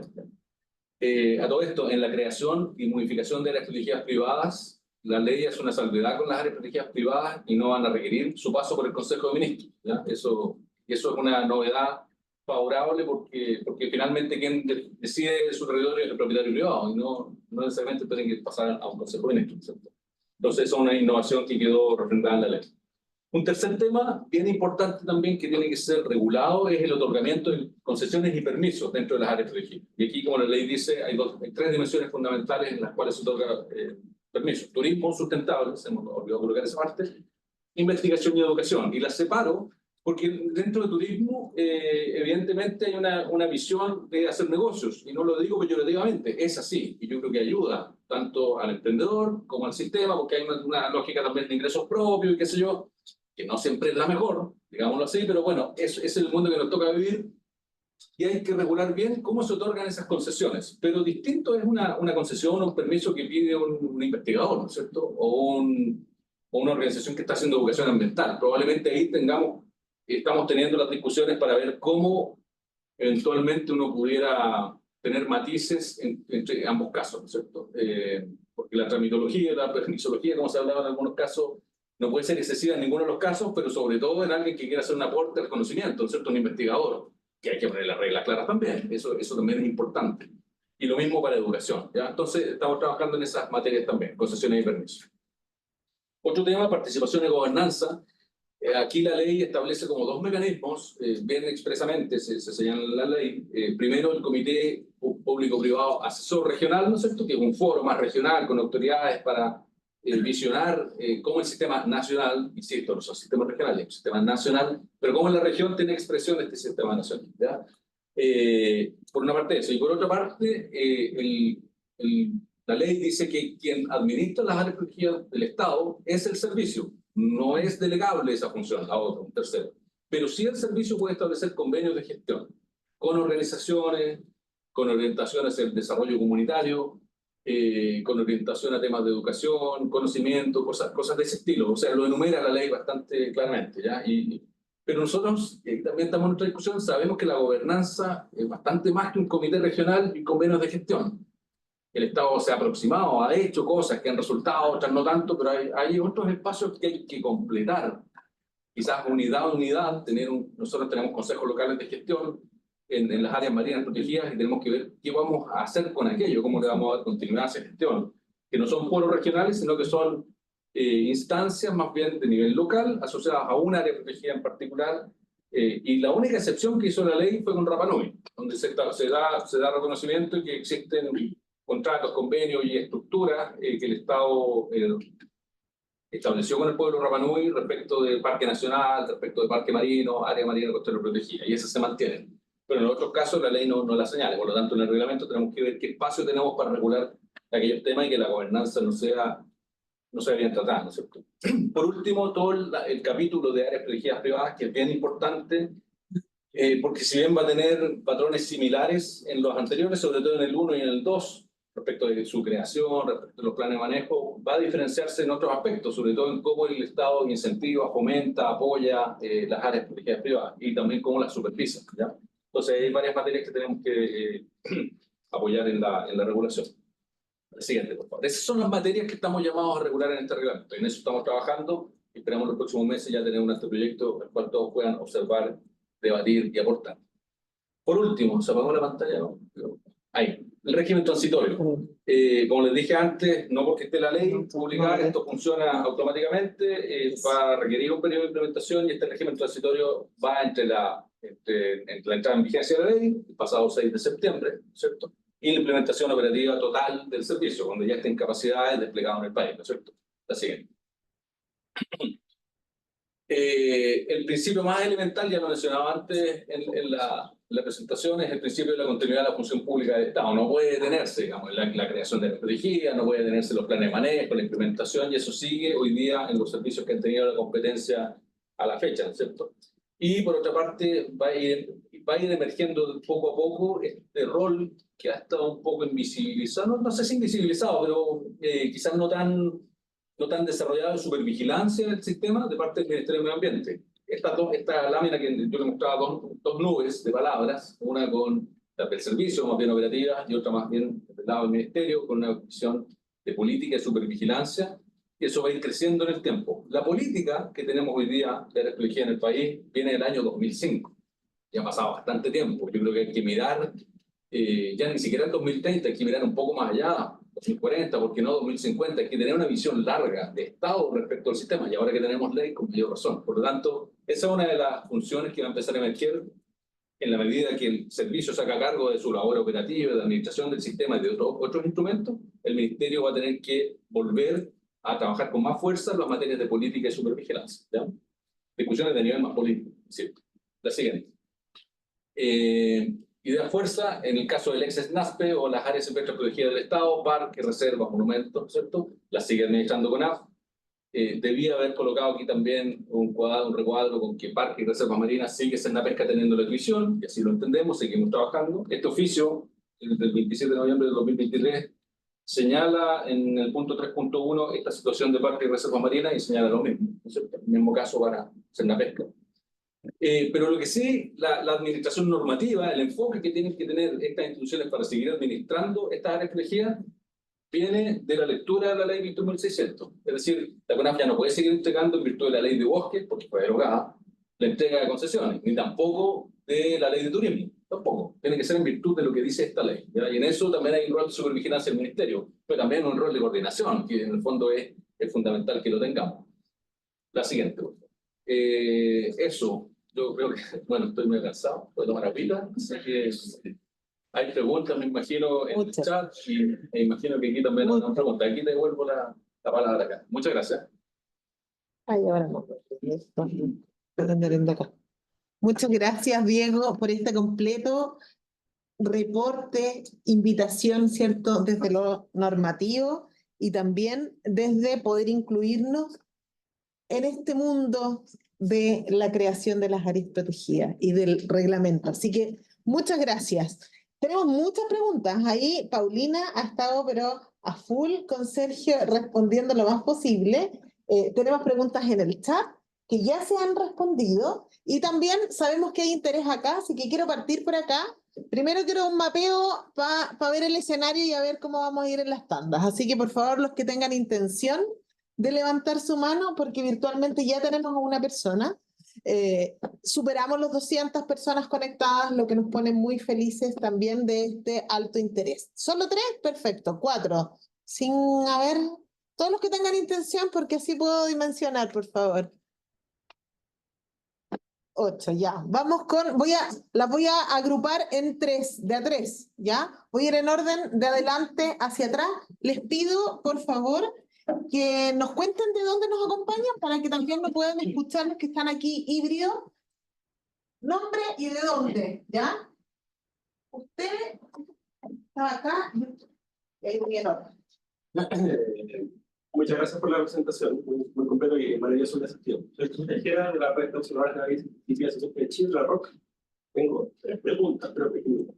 Primero, si para la meta 3030 las ecorregiones que se plantearon ahí, 8 marinas y 9 terrestres, van a ser esas sobre las cuales se va a evaluar el cumplimiento de lo que hacen las metas, teniendo en cuenta que casi todas las áreas protegidas están en ciertas ecorregiones, porque depende mucho de cómo se definen esas ecorregiones, de cómo se evalúa su cumplimiento. La segunda es sobre el año y medio que viene, cómo afecta la carga de trabajo y las incertezas de un reglamento que todavía no se ha logrado en la creación de nuevas áreas protegidas durante el año y medio, 2 años que vienen. Y la última es algo sabroso de los bienes nacionales protegidos, como 50, y más allá de los anteriores naturaleza, eso sí que son muchas áreas de papel que yo, considero que son muy importantes, porque uno efectivamente quita al mercado esas áreas, pero hay un desafío súper importante de la elaboración de planes de manejo y gestión, y cómo se piensa abordar eso. Gracias. Gracias. Vamos, Sí, no, acomodamos la... ya, sí, porque voy a repetir, ya, ok. Sí, Disculpa, bien cerquita ahí el micrófono para que escuchen acá en el Zoom. Gracias. Hola, buenos días a todos, todas. Muchas gracias por la exposición. Soy Christopher Rodríguez, biólogo marino, estudiante en mi 2º año del Magíster de Áreas Silvestres y Conservación de la Naturaleza de la Universidad de Chile. Y mi pregunta es un poco relacionada a la última pregunta que aquí estaba preguntando, donde este año o el año pasado, en verdad, se promulgó la ley bentónica, en donde se establecen las zonas unitarias de protección, o las zonas voluntarias de protección. Entonces, mi pregunta es, ¿cómo esta categoría se integrará a la ley BA y cómo el reglamento coordinará con las categorías de patrimonio ambiental que, por lo que yo manejo, son como 30, como en este caso la área de manejo, Eso. Gracias. gracias. Acá tenía la tercera. Hola, buenos días. Mi nombre es Camila Carrasco, soy de la Fundación Diana Austral y mi pregunta va ligada. Ayer la ley define que uso sustentable es la utilización de componentes de la biodiversidad a un ritmo que no ocasione disminución a largo plazo de la biodiversidad biológica. Y ahí me surge la duda, porque habla de componentes de la biodiversidad, pero ¿qué pasa con los componentes físicos, por ejemplo, para mitigar la amenaza de la minería en áreas protegidas? Y si es que la designación de área protegida realmente va a significar una disminución de esta amenaza. Como por ejemplo llevando el caso del Parque Andino Juncal, que actualmente está bien en boga, y se plantea como que si realmente va a ser una solución cambiarlo de categoría o no. Muchas gracias. Tenemos 6 preguntas. Y yo invito a los colegas a no, y yo no sea esto no sea un monólogo, que consulta indígena, no otro tema. Te he olvidado de cada pregunta. No, está bien, muchas gracias por las preguntas. Primero, gracias por el interés y por venir. Gracias, Diego, por las preguntas. Mira, lo del 30-30 y las ecorregiones acomoda reportar ecorregiones que son más agregadas, ¿no es cierto? Pero sabemos que los sistemas de clasificación de ecosistemas, tanto en tierra como en mar, pueden ir en un detalle mucho más específico. Hasta el momento hemos pensado que el reporte nacional a la ciudadanía, pero también porque es de una mayor comprensión, ¿no es cierto? Reportar lo que pasa en el piso vegetacional 124 de Edera, no sé qué, bueno, no voy a mencionar el nombre, que pues, entra en un tecnicismo mayor que quizás dificulta la comprensión. En cambio, si hablamos del matorral chileno, la zona central, o no sé, una área de los Andes, quizás es más intuitivo. Pero claro, yo sé que en esa agregación mayor, en ecorregiones también se pierde una visión más específica del territorio específico y ya de hábitat específico. Tenemos que resolverlo a nivel de la hoja de ruta. De momento tenemos a nivel de ecorregiones, ¿ya? Pero tenemos una hoja de ruta que todavía estamos construyendo, así que es una buena pregunta que yo la anoto para ver cómo seguimos resolviendo esa materia. Lo segundo, ¿cómo lo vemos el año y medio con el nivel de carga en estos temas en relación a la creación de la estrategia? Nosotros entendemos que podemos seguir creando la estrategia. No sé, bueno, de público conocimiento que hay un senador que ha hecho un planteamiento frente a la Contraloría respecto de que no sería posible, a falta de un reglamento, seguir creando la estrategia, que no está creado el servicio, no está creado el reglamento. Cuestión a la que institucionalmente nosotros pensamos que no es así, porque el Estado siempre ha creado áreas protegidas incluso a falta de reglamento. Entonces, lo que sí, efectivamente, por opción de carga, no tenemos el nivel de carga, el nivel de ambición probablemente en este año y medio de crear una red de humedales, una red de parques como lo fue la Patagonia o las grandes áreas marinas en las islas oceánicas, porque no, simplemente la prioridad hoy día está puesta en sacar los reglamentos, activar eso, para que eso sea un motor, una propulsión mayor, para que en la segunda parte de la década, ¿no es cierto?, avancemos decididamente con áreas. Eso no quiere decir que hoy día no estemos avanzando en la creación de iniciativas. El instrumento que tiene el Ministerio para priorizar es el Programa de Regulación Ambiental, que tiene foco en 2 años siempre, y ahí se expresan las ideas de creación de nuevas áreas protegidas en el país. Por ejemplo, el público conocimiento también que salió lo del Cabo Froward como un área importante en la región de Magallanes, y así como esa, sabemos también que tenemos foco aquí en Olivares, la segunda parte de Río Olivares, ¿no es cierto? Se protegieron los glaciares, pero falta otra parte, y así otras partes más que no recuerdo bien en este minuto, que son costero marina. También sabemos que en las NDC hay compromisos bien importantes respecto a humedales costeros, y tenemos que también avanzar y cumplir en aquellos. Va a ser bastante más acotado el portafolio de creación de áreas protegidas, pero no, bueno, nuestra idea no es abandonar esa línea que es bien importante, sobre todo para cumplir el 30-30, de seguir creando áreas protegidas. Así que eso no de ninguna forma va a pasar.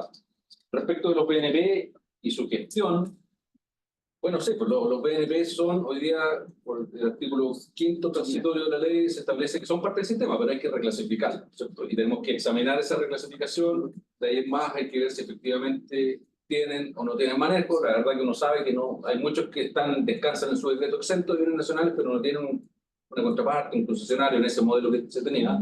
Y muchos van a tener que ser tomados por la nueva administración, por el servicio, y porque son terrenos fiscales, y van a ser parte de alguna de las categorías. Pero no hemos llegado al punto de hablar de la gestión. Recién estamos hablando de cómo se reacomodan esos 50 y algo BNP en las nuevas categorías. Y eso va a tener que ser un proceso bien fundado, ¿cierto? No es, digamos, arbitrario, que sea parque, reserva, lo que sea, tiene que ser bien criterioso. ¿Sí? Así que gracias, Diego, por las preguntas. Me llevo con la tarea de ecorregiones. Yo creo que eso conversamos los pasos también. Esto, bueno. Qué bueno, así que ley bentónica es un cuerpo legal aparte de la ley SFAP. No es un instrumento que vaya a administrar el servicio, pero sí puede ser eventualmente un nuevo instrumento, como yo lo dije en mi presentación, en el ámbito del 30-30 puede ser considerado en el aporte que otras medidas de conservación basadas en áreas, porque son polígonos, estas zonas, como las mencionaste, zonas de voluntarias de protección, pueden hacer un aporte y ser contabilizadas. Por lo tanto, si bien no está en el ámbito de la ley 21.600, no es algo que el servicio vaya a administrar, sino que es parte de la ley de Economía, los servicios ahí, son una pesca, subpesca, no conozco el detalle de la figura, así que lo noto bien como una observación, pero sí puede llegar a aportar en lo que son las contribuciones a la meta del 30-30, como una OMEC, ¿cierto? Y eso es lo que hay que dibujar bien para ver cómo son reconocidas estas áreas voluntarias. Lo mismo nos pasa aquí con los humedales urbanos. O sea, los humedales urbanos no son áreas protegidas, están bajo el esquema de inclusión del servicio, ¿no es cierto? Pero también hacen una contribución a conservación. Por lo tanto, también entran en la esfera del 30-30 y también suman, ¿no es cierto? Va a tener un plan de gestión, hay muchos municipios que están asociados a aquello, y es una figura también que que tiene su propia ley y vamos a tener que ser inteligentes en ver cómo quizás, por ejemplo, estos comités regionales tengan un rol de mirar un poquito más allá, aunque la ley les dice, mire solo el sistema, pero vamos a tener que ver el mecanismo por medio del cual el Ministerio, sobre todo, vele porque el 30-30 se cumpla principalmente con áreas restringidas, pero también accesoriamente y complementariamente con estas otras medidas eficaces de conservación. Así que lo noto para ponerlo más bien en esa esfera de trabajo. Yo ya no te algo, pero no. Y cómo el reglamento coordinará esa figura de la zona voluntariamente protegida con otras áreas protegidas. Pero claro, eso tiene que ver con lo que acabo de decir. Y Camila, gracias por la pregunta. La ley, desde porque no vea. Y tú hablaste solamente de la diversidad biológica, pero el artículo primero de la ley habla de objetos, lo voy a leer. La presente ley tiene por objeto la conservación de la diversidad biológica, ¿sí? La protección del patrimonio natural, ahí ya como que uno empieza a entender que bueno, es natural, ¿no es cierto? A través de la preservación, restauración y uso sustentable de genes, especies y ecosistemas. Y cuando hablamos de ecosistemas, porque tenemos esa formación y tú también lo sabes, también los ecosistemas se componen de sistemas vivos, pero también lo inerte que también colabora en que los procesos físico-químicos se desarrollen. Por lo tanto, yo no lo veo así tal como tú lo planteaste. Yo creo que la ley es saber interpretarla en esa perspectiva. Los ecosistemas son los ecosistemas.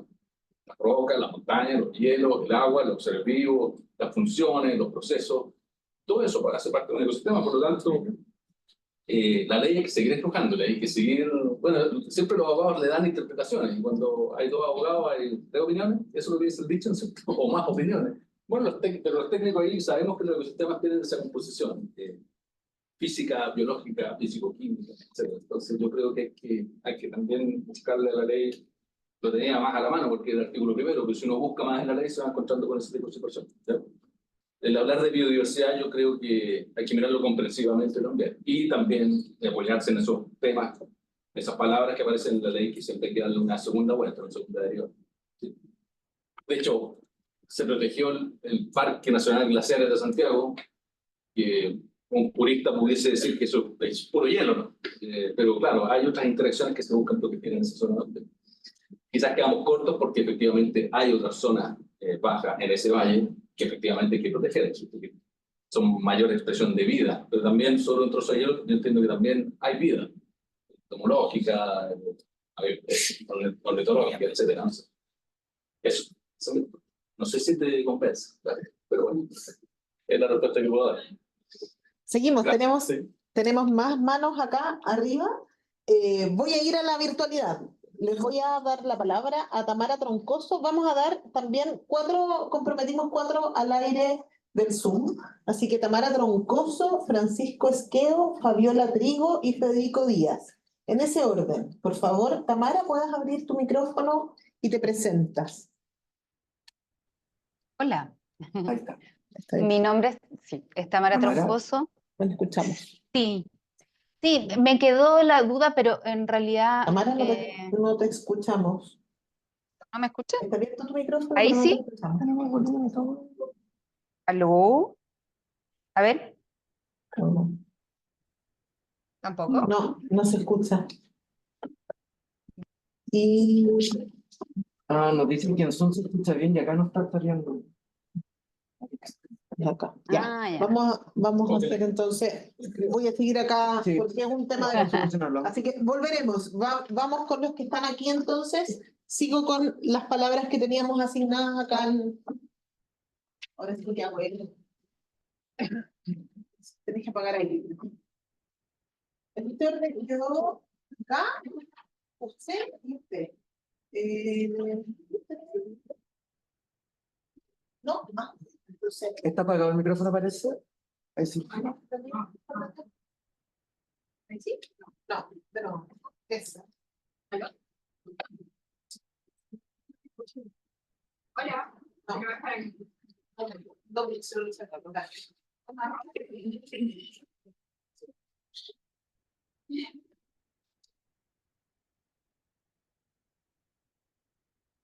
Pero si quieres que la haga viva 8, replico la pregunta. Ya. ¿Sí? Ya. Perdón, ¿tu nombre? Sí, soy Carolina Concha, vengo del programa de Derecho Ambiente y Cambio Climático de la Universidad de Concepción. Ya,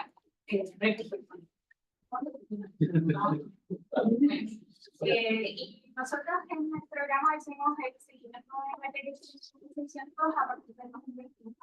Y ahora queremos hacer lo mismo con los reglamentos, de implementación de los reglamentos. Y entonces tenemos 3 preguntas. Primero es si los demás reglamentos que contempla la ley igual van a tener este tipo de instancia de participación temprana.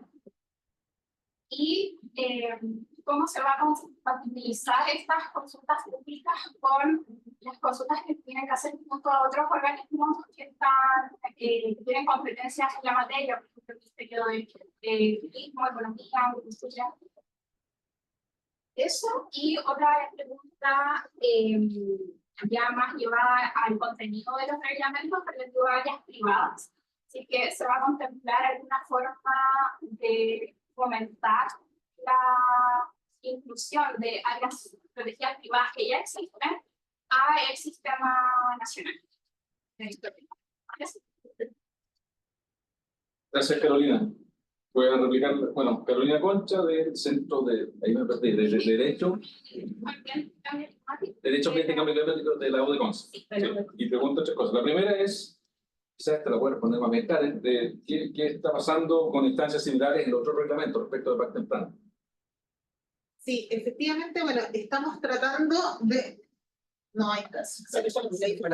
Bueno, estamos haciendo el esfuerzo de generar un programa, una propuesta de participación ciudadana temprana, y ahí la enlazo también en el chat. Nos preguntaban cómo íbamos a incluir la modificación a la 20.500, y la verdad es que mientras no esté totalmente tramitada no la podemos incluir, pero sí puedo garantizar de que nosotros tenemos como referencia la 20.500 actual, que está vigente, y además los estándares de Escazú, en donde hemos incluido un programa integrado de participación para todos los instrumentos. Evidentemente, algunos van a tener mayor nivel de despliegue y otros van a tener otro tipo de metodologías de participación, ¿ya? Con algunas actividades en línea y otras que van a ser despliegues territoriales.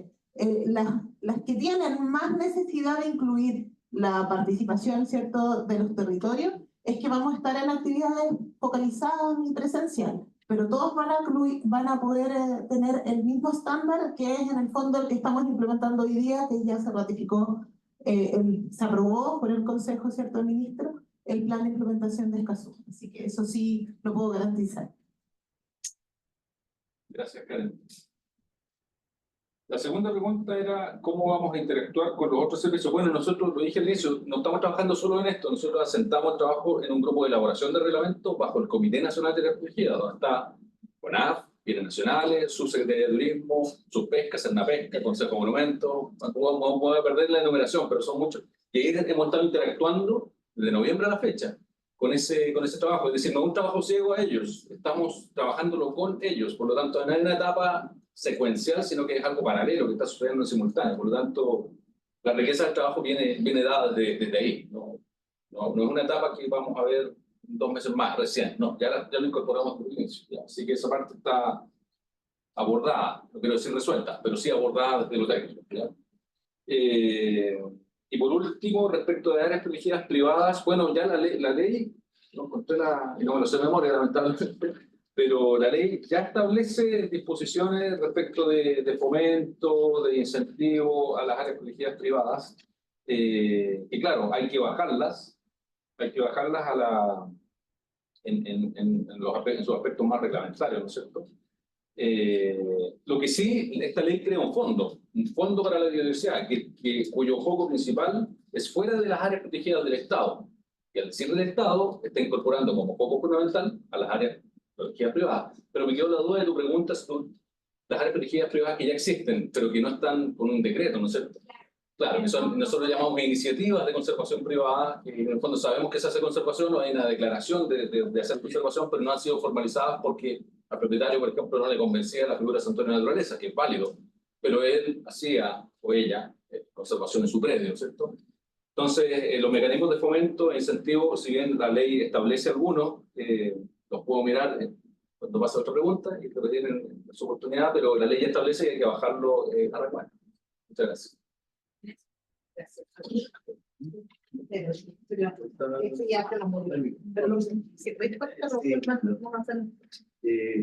Felipe Perillán de ONG FIBA. Bueno, agradeciendo la presentación.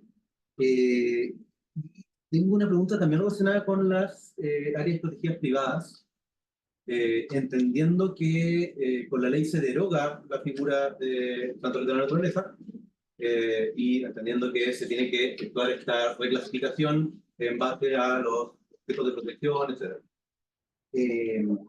Pero, ¿qué pasa con las eventuales solicitudes de declaración de santuarios de naturaleza que hubieran estado en trámite o eventuales intenciones de privados de, bueno, declarar santuarios de naturaleza, que igual ya no está la figura de los santuarios de la naturaleza, pero tampoco tenemos reglamento para la creación de áreas protegidas privadas? Entonces, un poco, si se pueden contar un poco cómo se está trabajando eso, si es que no se están recibiendo solicitudes, como ¿qué queda para privados que eventualmente en este momento transitorio quisieran apuntar a conservación? Sí, es buena la pregunta, porque efectivamente dan un aspecto...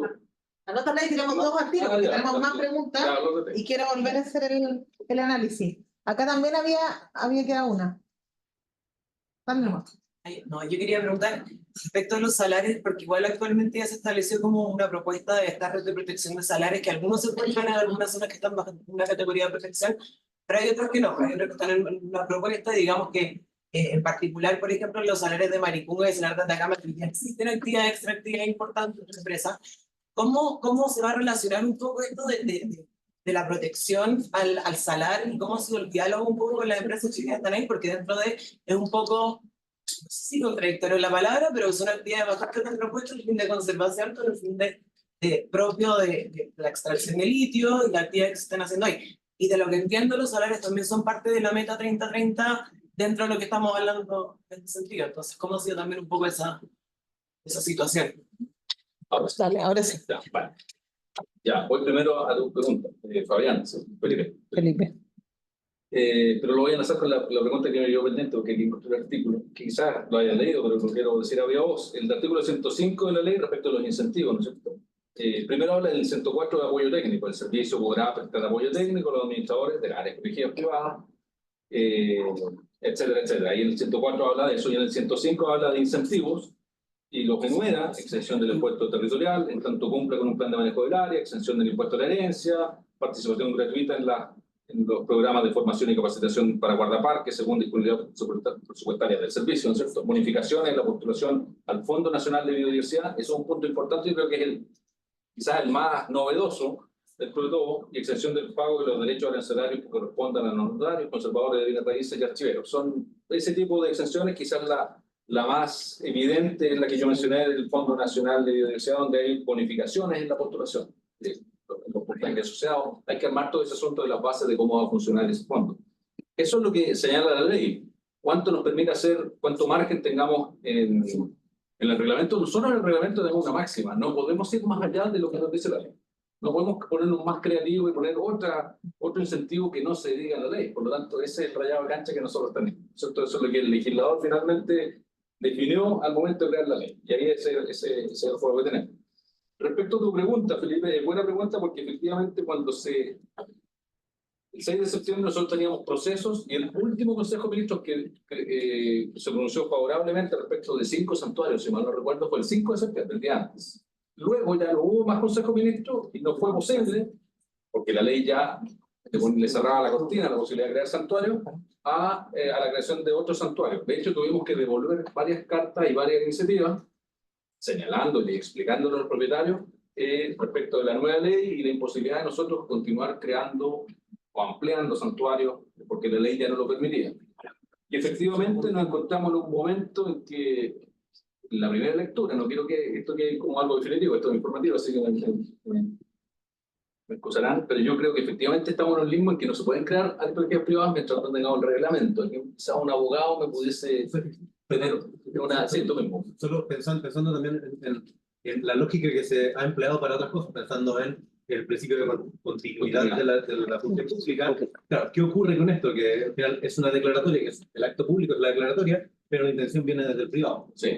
¿Cómo opera esto? Y vemos, bueno, también lo que comentaba aquí Camila, sobre la situación de Parque Animal Juncal, si es que ellos eventualmente quisieran acceder a alguna categoría de protección privada. Es que en ese caso en particular tiene un beneficio, y que el artículo 5º transitorio habla de que los sitios Ramsar con la anuencia de propiedad privada se puede reclasificar, por lo tanto hay una salida rápida. Ahí se puede. Bueno, pero fuera de eso... En los santuarios, yo no quiero dejar una respuesta tajante, sino que es una muy buena pregunta, la cual yo me quedo con la tarea de incorporar en las observaciones. Sí, es una buena pregunta para qué hacer en la transición respecto de iniciativas. Por ejemplo, me estaba acordando todo el rato, y ahí están las colegas de la RM, de la ampliación de Cantillana, porque nos llegó y no alcanzamos a tramitarla, simplemente así. No se logró el espacio del Consejo de Ministros para tratar la ampliación del santuario, del santuario de naturaleza en Alto de Cantillana, ¿no es cierto? Que es bien importante.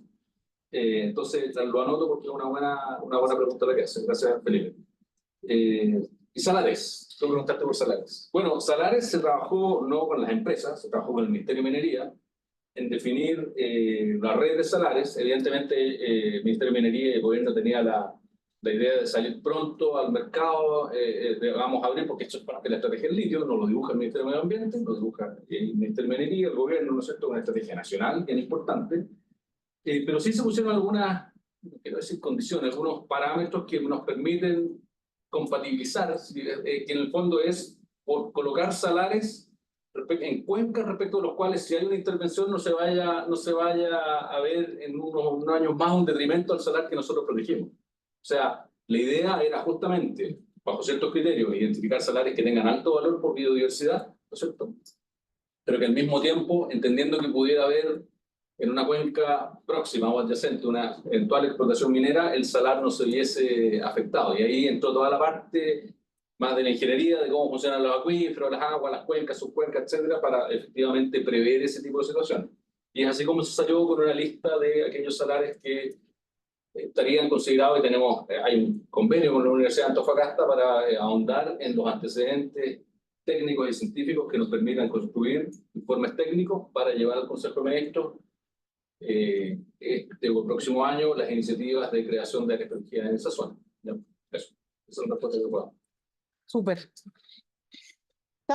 Vamos a hacer de nuevo la prueba. Hicimos un montón de pruebas antes y sí nos funcionaba, y ahora ley de Murphy, ¿cierto? No nos resultó, pero hagamos el esfuerzo. A ver, Tamara, a ver si logramos ahora poder escucharlos desde el Zoom. A ver, Tamara, ¿ahora ¿tienes sí? cosa? Sí, yo soy. ¿Te escucha? No se escucha. No. Y si pinchan en permitir Claro. Sí, no, está sí activado. está activado, sí está activado el audio y todo. De Zoom la escuchan bien, pero claro, La- nosotros no la escuchamos acá. ¿Y de aquí? ¿No tenemos cómo se está hablando acá tampoco? Es que así lo hicimos delante y ahora lo estamos probando acá. Sí, escuchan. Sí, La gente que está en el Zoom nos escucha, somos nosotros los que nos escuchamos. Sí, a ver. Poner el micrófono. Lo pongo acá a ver si. Eso. Nuestro super micrófono no está. A ver si esa. Si la escriben, A ver ahí. ¿Aló? Sí, No. ¿Lo estáis escuchando? Ay, Ya acá apagamos este. ahora ahí rebote. Ahí sí. ¿Mío? Ahí sí. Dale. A ver, a ver. Pensé que ahora no encuentro el resultado. Ya. A ver. No, ya. Acá. Leamos las preguntas entonces. No sé. Tenemos. porque está diciendo que O sea, otra pero ella persona, puede que puede hablar. otra persona. Que lo Ella- escriba.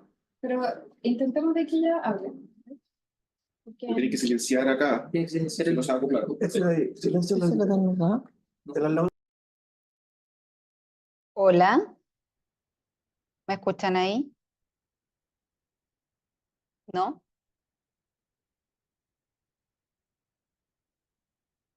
Ahora yo no los escucho a ustedes.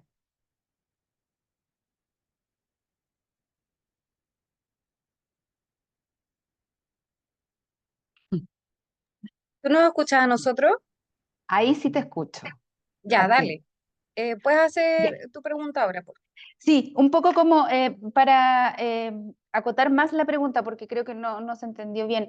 es como, me quedaba esa duda respecto de Cernapesca, si va a continuar por mucho tiempo los parques marinos bajo su tutela o finalmente se piensa que en algún minuto van a pasar definitivamente a, un poco pensando en que los funcionarios de Cernapesca que están asociados a la protección de los parques marinos no van a pasar al servicio. Entonces, ahí cómo queda esa experiencia en el fondo de esos funcionarios.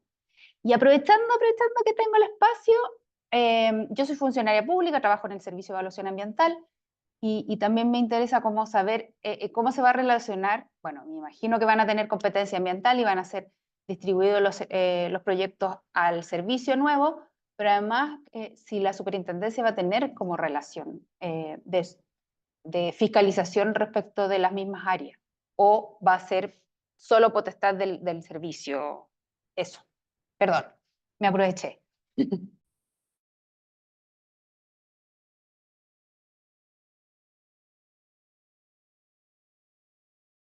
Entonces, Francisco, si tú estás ahí, por favor, puedes hacer la pregunta. ¿Falta ahora? Francisco Esqueo. ¿Me escuchan? Imagino. Perfecto. Dale nomás. Ok. Tenía dos preguntas, pero voy a concentrarme en una. Se han creado muchas figuras de protección cuando hay ambientes marinos y terrestres. Y mi pregunta es, ¿qué figura de integración piensan para múltiples figuras de protección que están en la misma área geográfica y casi con los mismos objetos de conservación? Por ejemplo, para área marina costera protegida de múltiples usos, archipiélago de Humboldt, que en su decreto no incluye las dos reservas marinas, Chorodamas y Isla Charal, y tampoco la reserva marina Pingüino de Humboldt. Entonces, ¿qué figura única van a utilizar para esto? Y yo me doy la respuesta, creo que no está planteado cuando lo discutieron porque hay otros casos semejantes. Va a tener una sola administración, van a ser los guardaparques que van a mirar tierra y mar, porque los pingüinos de Humboldt y otras figuras de protección habitan todo ese territorio. Y la segunda, que también tiene que ver con la reserva de biosfera, que sí están mencionadas en la ley, aunque no como figuras de protección. La pregunta es si pueden ser consideradas las zonas de amortiguación como dentro de la figura de áreas de conservación de múltiples usos, o van a entrar dentro de la categoría de otras áreas otras medidas basadas en áreas. ¿Se escuchó? Sí, se escuchó. Muchas gracias. Ahora sí, Diego. Ahora sí, Diego, ahora sí.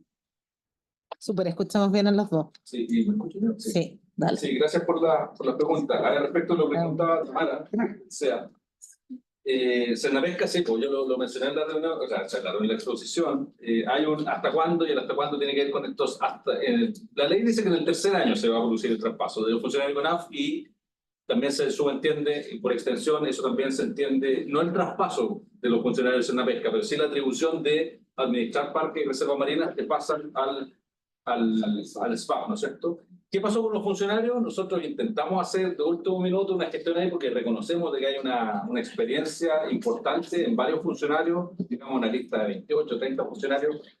Finalmente eso no prosperó en términos de incluirlos dentro de un traspaso automático, así como está sucediendo con funcionarios de CONAF y de la subsecretaría, de la Seremía, ¿no es cierto? No funcionó el caso Cernapesca, pero bueno, esos funcionarios también siempre tendrán la puerta abierta en los concursos públicos que se abran para los nuevos cupos también.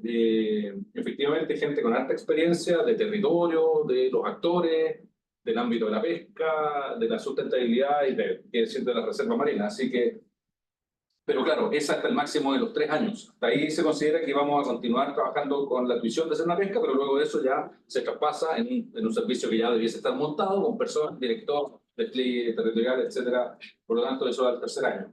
Y respecto del rol de la superintendencia, el artículo 109, bueno, este servicio tiene facultades de fiscalización, también va a poder establecer convenios de encomendamiento de funciones con otros servicios públicos, con el SAC y también con el Cernapesca, y también la ley dice que le corresponderá dice la ley en el artículo 109, dice, además le corresponderá ejecutar aquellas labores que se le encomienden en virtud de los programas o subprogramas de fiscalización establecidos por la Superintendencia de Medio Ambiente, en conformidad a lo señalado en el título segundo del artículo segundo de la ley 20.417. ¿Ya? Entonces hay una relación respecto de los programas o subprogramas de fiscalización establecidas por la Super. Esa es la vinculación que se hace. ¿Ya? Eso respecto de las preguntas de Tamara. Respecto de las preguntas de Francisco, que aprovecho de saludar, claro, tú hablas te refieres al caso de Humboldt, en que no se incluían reservas marinas, hubo toda una deliberación en su momento de poder o no superponer las áreas, que es válida la discusión, pero esas áreas se entendían por protegidas, por lo tanto lo que había que innovar era en lo que no estaba protegido. Eso, y el decreto no desconoce la existencia de esas áreas y no desconoce la gobernanza y lo que corresponde ahora, que es el manejo actual y futuro de esas áreas, la relación que tiene que ver, virtuosa, por cierto, con esas islas y esos entornos de reserva marina protegidos por diferentes figuras. Hoy día la ley tiene la particularidad de que un parque nacional se puede crear en tierra y en mar, porque se puede crear en terrenos fiscales, también en bienes nacionales de uso público, como es el mar, el territorio marítimo, ¿no es cierto? Por lo tanto, uno pudiese pensar, y llevándolo a la región de Atacama, que por ejemplo el Parque Nacional Pan de Azúcar pudiera el día de mañana tener una extensión como parque nacional en sí mismo, en tierra y en mar. Y si no, tener una extensión como reserva nacional, o en una combinación de ambos. ¿A qué voy? La ley actual da la posibilidad de que las figuras de parque, reserva, monumento, todas las figuras operen independientemente si es un territorio en ámbito terrestre o en ámbito marino. Por lo tanto, uno puede ir jugando con las combinaciones y no restringirse el hecho de que un parque nacional solamente llegue en tierra. De hecho, el mismo SNASPE lo demuestra. La existencia del SNASPE marino demuestra que una figura como reserva o parque también puede tener una transición, una transitividad, digamos, a territorios de parte terrestre a la porción marina, protegiendo todos estos ecotonos, digamos, y estas zonas de transición que son tremendamente importantes. Entonces, la ley tiene esa flexibilidad. Y cómo integremos la gestión, por ejemplo, en Humboldt o en otras áreas donde concurren hoy día, yo lo mostraba en la presentación, concurren diferentes figuras de protección que devienen de diferentes cuerpos legales. Bueno, eso es parte de la transición que vamos a tener que abordar en un trabajo de coordinación con CERNAPESC y con AF principalmente. Eso, muchas gracias, Francisco. Perdón, reserva de la biosfera, también mencionabas aquello. Que efectivamente el servicio no puede crear reserva de la biosfera. ¿Por qué? Porque reserva de la biosfera es una designación internacional que otorga la UNESCO en el programa Hombre y Biosfera. Ese nombre que cambiar, me parece, está muy antiguo.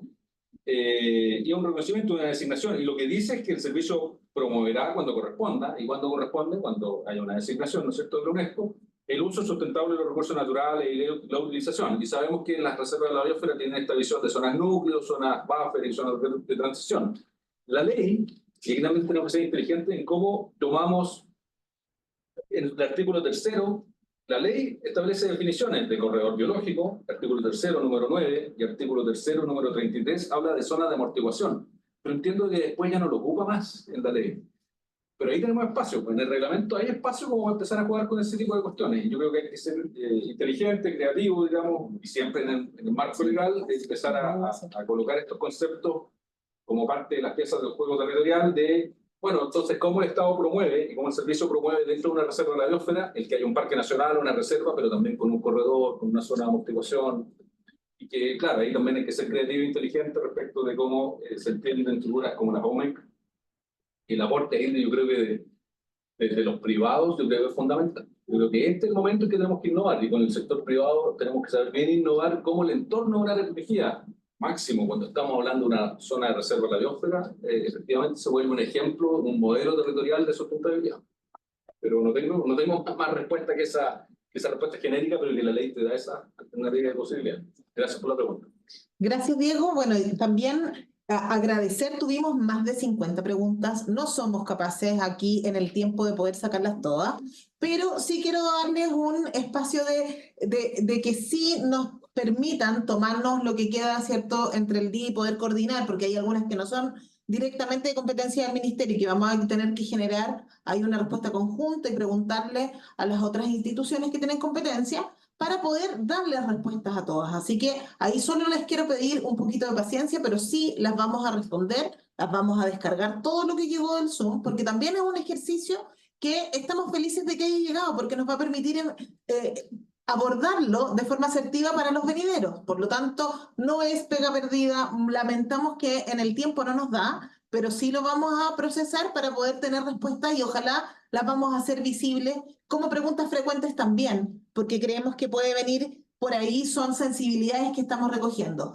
Hay recomendaciones que son de tipo más inmediato, como por ejemplo por ahí nos dejaba en el chat Federico, que hiciéramos visible el expediente. Solo contarles que estamos en ese desarrollo tecnológico, lo teníamos sumamente claro de que era necesario tener un espacio en donde poder ir alojando toda la información, y también vuelvo a reiterar que la presentación va a ser pública, ¿ya? Solo que con posterioridad a esta actividad, así que todos ustedes la van a tener en sus casillas y la vamos a publicar también, y va a quedar disponible y visible para que la puedan revisar. Así que en eso, total compromiso a hacerlo. Diego. Sí, gracias. No, y reforzar que no solamente se trata de dar respuesta al interés que ustedes tienen, manifiestan las preguntas, porque las preguntas también nos sirven para iluminar mejor el trabajo en materia de reforzar la formación del reglamento, que para eso también es el objetivo, evidentemente, dentro de eso. Hay una pregunta por ahí.